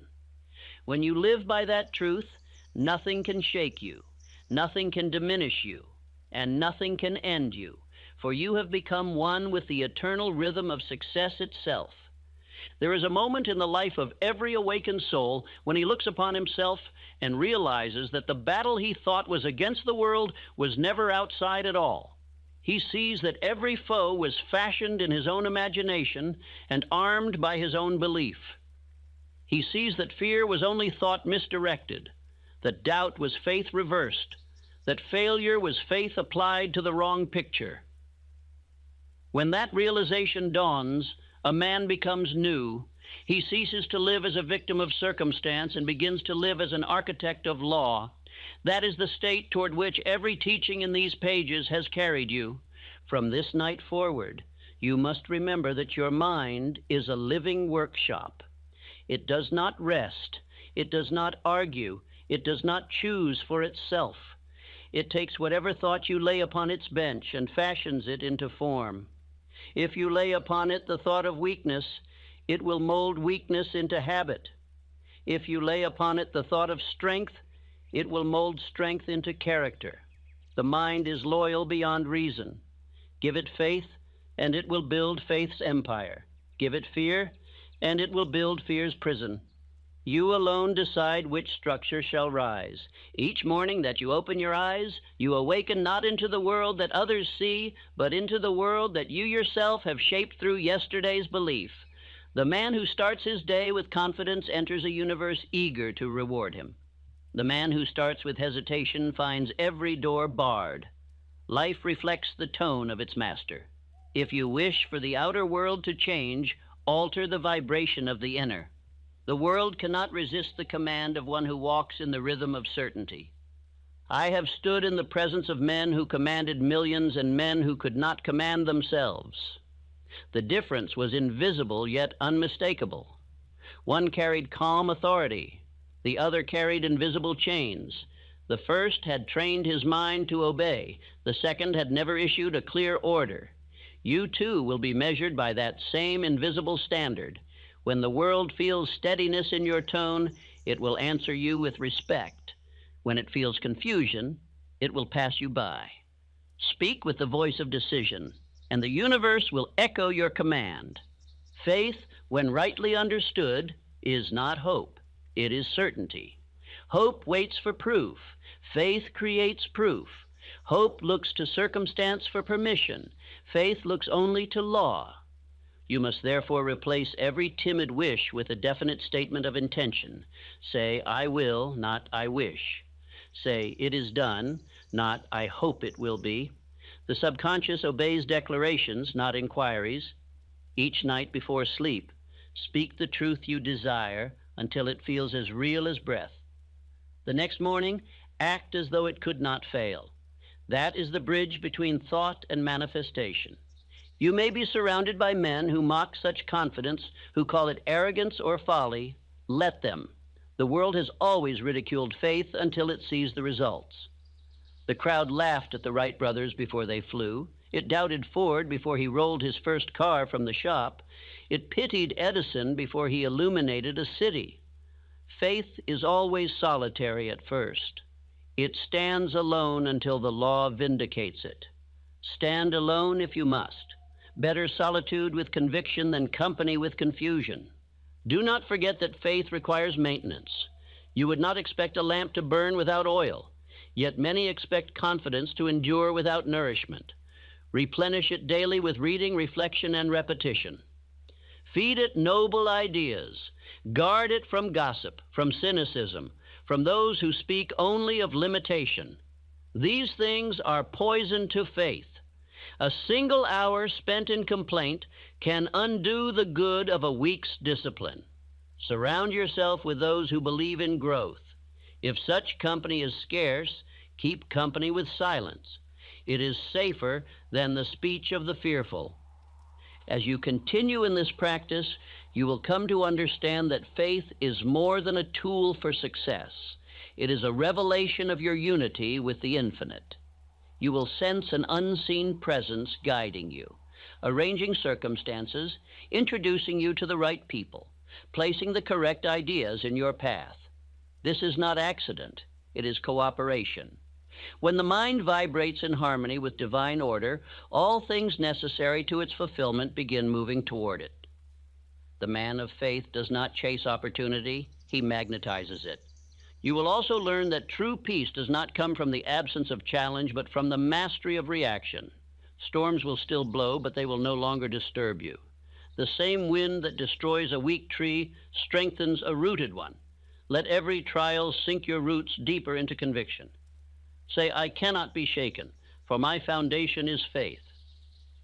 With repetition, that statement becomes literal truth. The nervous system itself rearranges around it. The heart slows, the breath steadies, the voice deepens. The body obeys the mind's decree. When wealth begins to come, and it will, you must treat it as servant, never master. Money is clay. Thought gives it shape. Use it for advancement, not indulgence. Share it in ways that multiply faith in others. The miser starves in plenty because his fear of loss poisons his gain. The man of faith gives freely, knowing that supply is endless. As you distribute, say within yourself, the more I give, the more flows through me. This attitude keeps prosperity alive. The law of circulation is as certain as the law of gravity. Keep a record of your victories. Each success, however small, is a stone upon which your confidence will stand. Review it often, especially when doubt attempts to return. Read your own record until the memory of triumph becomes stronger than the memory of failure. In this way, you will transform experience into armor. A man who knows his past victories cannot be intimidated by present challenges. He walks with the authority of one who has tested the law and found it faithful. Be watchful, too, of your words, for words are seeds. Every sentence you speak falls into your subconscious and germinates. When you say, I am tired, you command fatigue. When you say, I am strong, you summon energy. Train your speech until every phrase becomes an instrument of construction. Refuse to prophesy defeat. The subconscious has no sense of humor. It takes you at your word. Therefore, speak only those things you wish to live. If silence is safer, choose silence, for silence is better than self-destruction spoken aloud. You may one day meet those who attempt to pull you back into old thinking. They will remind you of your past mistakes, your limitations, your human frailties. Smile at them, for they are instruments of your testing. Their doubt offers you the opportunity to prove your firmness. Thank them silently, for they unknowingly strengthen you. Every contradiction you face is a gymnasium for your faith. Lift it as a weight until you grow strong enough to bless even your critics. Then you will have passed the true examination of mastery. There is no greater secret in life than this. What you continually think about, you become. This truth cannot be escaped. It is written upon every atom of the universe. Hold an image in your mind long enough, and the forces of creation begin shaping it into form. This is the power that built every city, composed every symphony, discovered every invention. It is the same power now waiting within you. Do not waste it on idle fantasy or worry. Give it a definite plan and a noble purpose, and it will obey you as faithfully as it obeyed the greatest men who ever lived. Perhaps you wonder why repetition is so necessary. The answer is simple. Every thought impresses a vibration upon the brain cells. A single thought may fade, but repeated thoughts carve permanent channels. When a channel becomes deep enough, thought flows through it automatically. This is what we call habit. If you repeat fear, you create a habit of fear. If you repeat faith, you create a habit of courage. Thus, you must rehearse faith until it becomes your natural mode of living. Then, even in sleep, the mind will continue to build according to that pattern. At times you may grow impatient, wanting results before the soil has had time to bear. Beware of haste. Faith grows in silence, not in noise. The farmer does not dig up his seed to see if it sprouts. He waters it and trusts the season. So must you. Give the law time to work. Continue the nightly exercise. Continue the morning affirmations. Continue the attitude of gratitude. The results will appear suddenly, as if overnight, though they have been forming quietly all along. Every visible success is preceded by months of invisible labor. Remember this when discouragement knocks. When success arrives, receive it with humility. Do not forget the nights of practice that made it possible. Keep discipline even in prosperity. Many lose their faith not in failure, but in abundance. They forget that maintenance is easier than repair. Continue your repetition even when life smiles upon you. Say, I remain faithful to law. The moment you take faith for granted, drift begins. The mind, like a ship, must be steered continually. No man ever reached his port by abandoning the wheel. As years pass, you will come to see that faith is the golden thread woven through every joy, every peace, every accomplishment. You will look back and marvel at how simple it was. Think clearly, believe completely, act decisively, repeat continually, and give gratefully.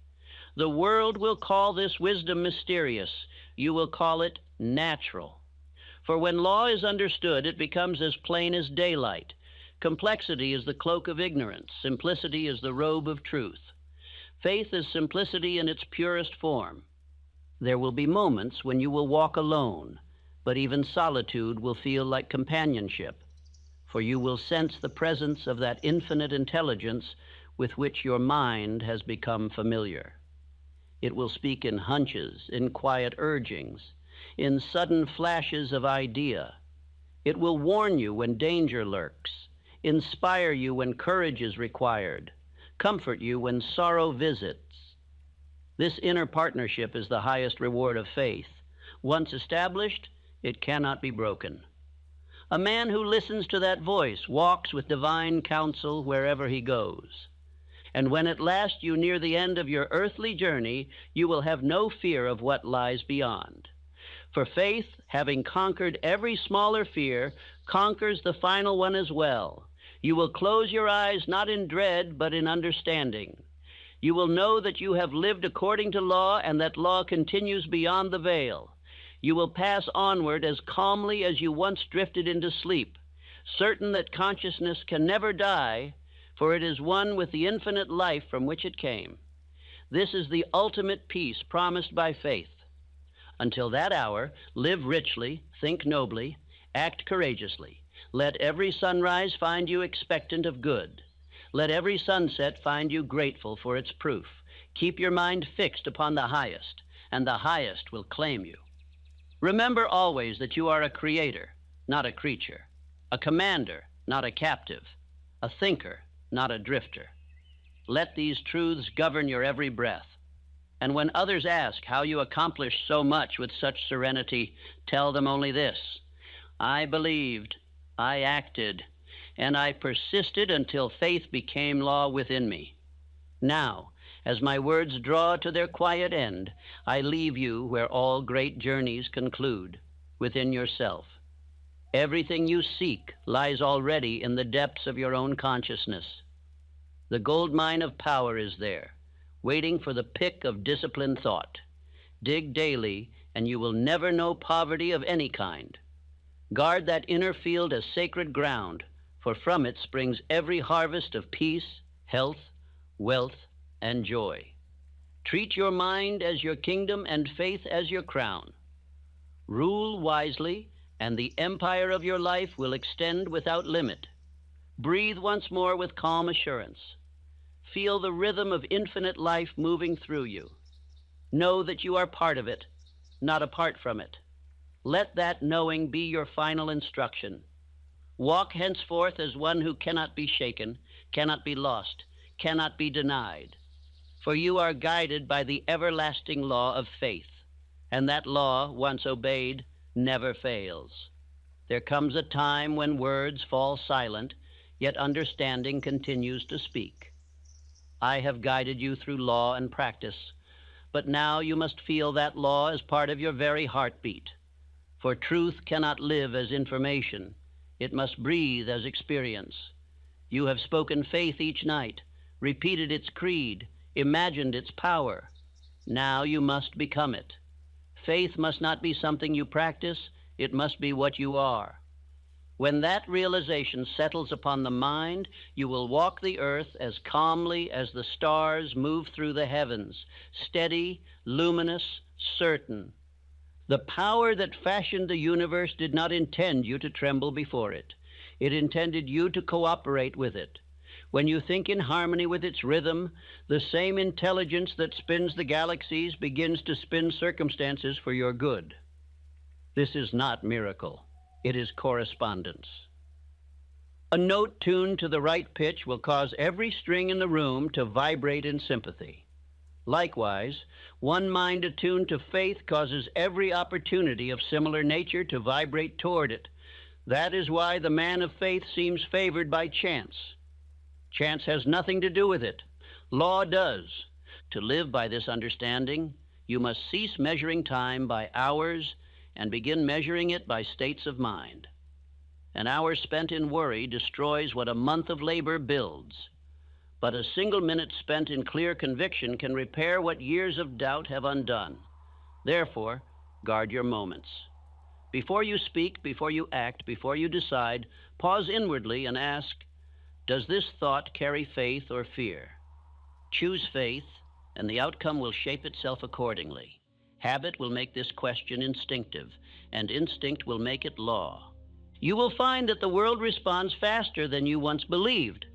People begin to mirror the respect you feel for yourself. Circumstances arrange themselves to reward your discipline. The right door opens not because luck chooses it, but because the vibration of your certainty has called it by name. Men call this coincidence, but those who know the law call it natural order. The universe wastes nothing. It answers exact thought precisely as an echo answers a voice. Speak clearly, and you will always hear the right answer. Let us speak of persistence. Many imagine persistence to be a struggle against opposition, but that is misunderstanding. True persistence is not struggle. It is steadiness. The river does not fight the rock, yet it carves valleys deeper than any chisel. So must you proceed, with constant pressure, not violent motion. Each repetition of faith is a drop of water wearing away centuries of fear. Keep repeating, and even the hardest habit must yield. It cannot resist the rhythm of truth forever. As your inner strength grows, you may begin to sense a quiet authority rising within, a certainty that needs no defense. You will speak less of what you believe because your presence will express it. You will cease arguing with doubters, for their disbelief will appear as childish noise beside your calm. You will find that peace is louder than protest.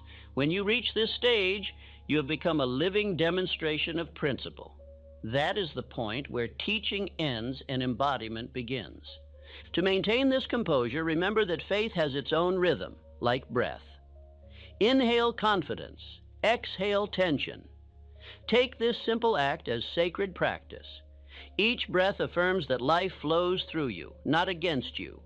When worry attempts to rise, return to this rhythm. Let the body remind the mind of the order already established. Soon you will learn that calmness is not an effect of faith. It is faith in motion. Do not seek to display your progress before others. The most powerful transformation is invisible until it flowers in conduct. Speak quietly, work diligently. Allow results to announce you. The oak does not trumpet its growth, it stands. Likewise, the mind rooted in law no longer brags of power. It simply demonstrates it. Men will feel the stability around you long before they understand its cause. They will trust you without knowing why. They will sense that you live by something larger than yourself. When success multiplies, use it as opportunity for service. The quickest way to exhaust power is to hoard it. Circulate your blessings as blood circulates through the body. Give of your knowledge, your resources, your courage. Each act of generosity renews the current of abundance. The miser and the skeptic share the same poverty. They both believe supply is limited, but faith knows no limit. The more you give, the greater your proof that law replenishes all who trust it. If loneliness ever visits you, welcome it as teacher. Solitude reveals the sound of your own vibration. In the quiet, you will hear whether your thought sings or grinds. Adjust it until it harmonizes again. No companionship can replace that inner music.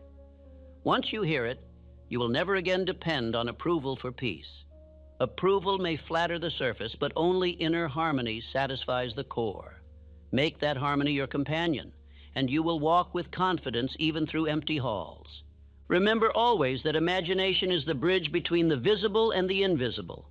Continue to use it consciously. Each night before rest, picture the next day as you wish it to unfold. Do not limit yourself to detail. Focus on feeling. Feel the ease of accomplishment, the quiet joy of success already secured. The subconscious records feelings more faithfully than images. What you feel deeply tonight, you will encounter tomorrow in form. That is the shortest road between dream and deed. The time will come when you will realize that fear was never your true adversary. It was your untrained servant. Its purpose was to alert you when you drifted from faith. Thank it, dismiss it, and let it sleep. You no longer need its noise. Your guidance now comes from calm intuition, not alarm. This is what it means to graduate from emotional living to spiritual living. You act not from reaction, but from recognition that order already exists. When confusion tries to cloud your mind, repeat quietly, "There is order here, whether I see it or not." This sentence has saved many men from ruin. It stops the panic of the intellect and gives space for wisdom to emerge. Infinite intelligence never withholds solution. It only requires a still channel through which to speak. Still yourself, an answer will come. It may arrive as idea or circumstance or sudden clarity, but it will arrive. Faith guarantees delivery where patience holds the door open. At times, you may feel a gentle dissatisfaction, even amid success. That is growth calling you to a higher expression. Do not mistake it for lack. It is invitation. Every summit reveals a new horizon. Climb gladly. The purpose of faith is not to arrive, but to expand. The infinite cannot be exhausted. It can only be expressed. Your duty is to keep expressing it through greater acts, greater service, greater calm. Each expansion enlarges the universe itself, for you are part of its mind. Understand that the smallest decision made in faith carries eternal consequence. A kind word spoken in courage may travel farther than an empire. A single honest thought may outlast monuments. Never underestimate the unseen ripple of your conviction. The law records every vibration and carries it to its proper place. Thus, the deeds of the faithful never die. Long after your voice has fallen silent, the tone of your mind will continue to inspire others. This is immortality in action. When doubt approaches disguised as prudence, remind yourself that caution without faith is paralysis. The wise man examines risk, but he does not worship it. Proceed when your inner sense says yes, even if the world cries no. That inner sense is not impulse. It is intuition, the whisper of the infinite through the doorway of the subconscious. It never shouts, it suggests. Those who live by faith have trained themselves to hear suggestion before circumstance forces decision. This quiet obedience is the mark of mastery. I tell you now, there is no limit to the degree of peace you may attain. The world believes peace requires retreat from action, but true peace thrives amid motion. The man of faith walks through the same streets as the anxious, yet his steps do not echo their noise. He carries silence within him, and that silence becomes his shield. It protects him from insult, from haste, from folly. The more he acts, the more tranquil he becomes, for action guided by faith spends no energy on fear. Continue to write your affirmations. Words written become agreements signed with your own hand. Keep them private, sacred, and precise.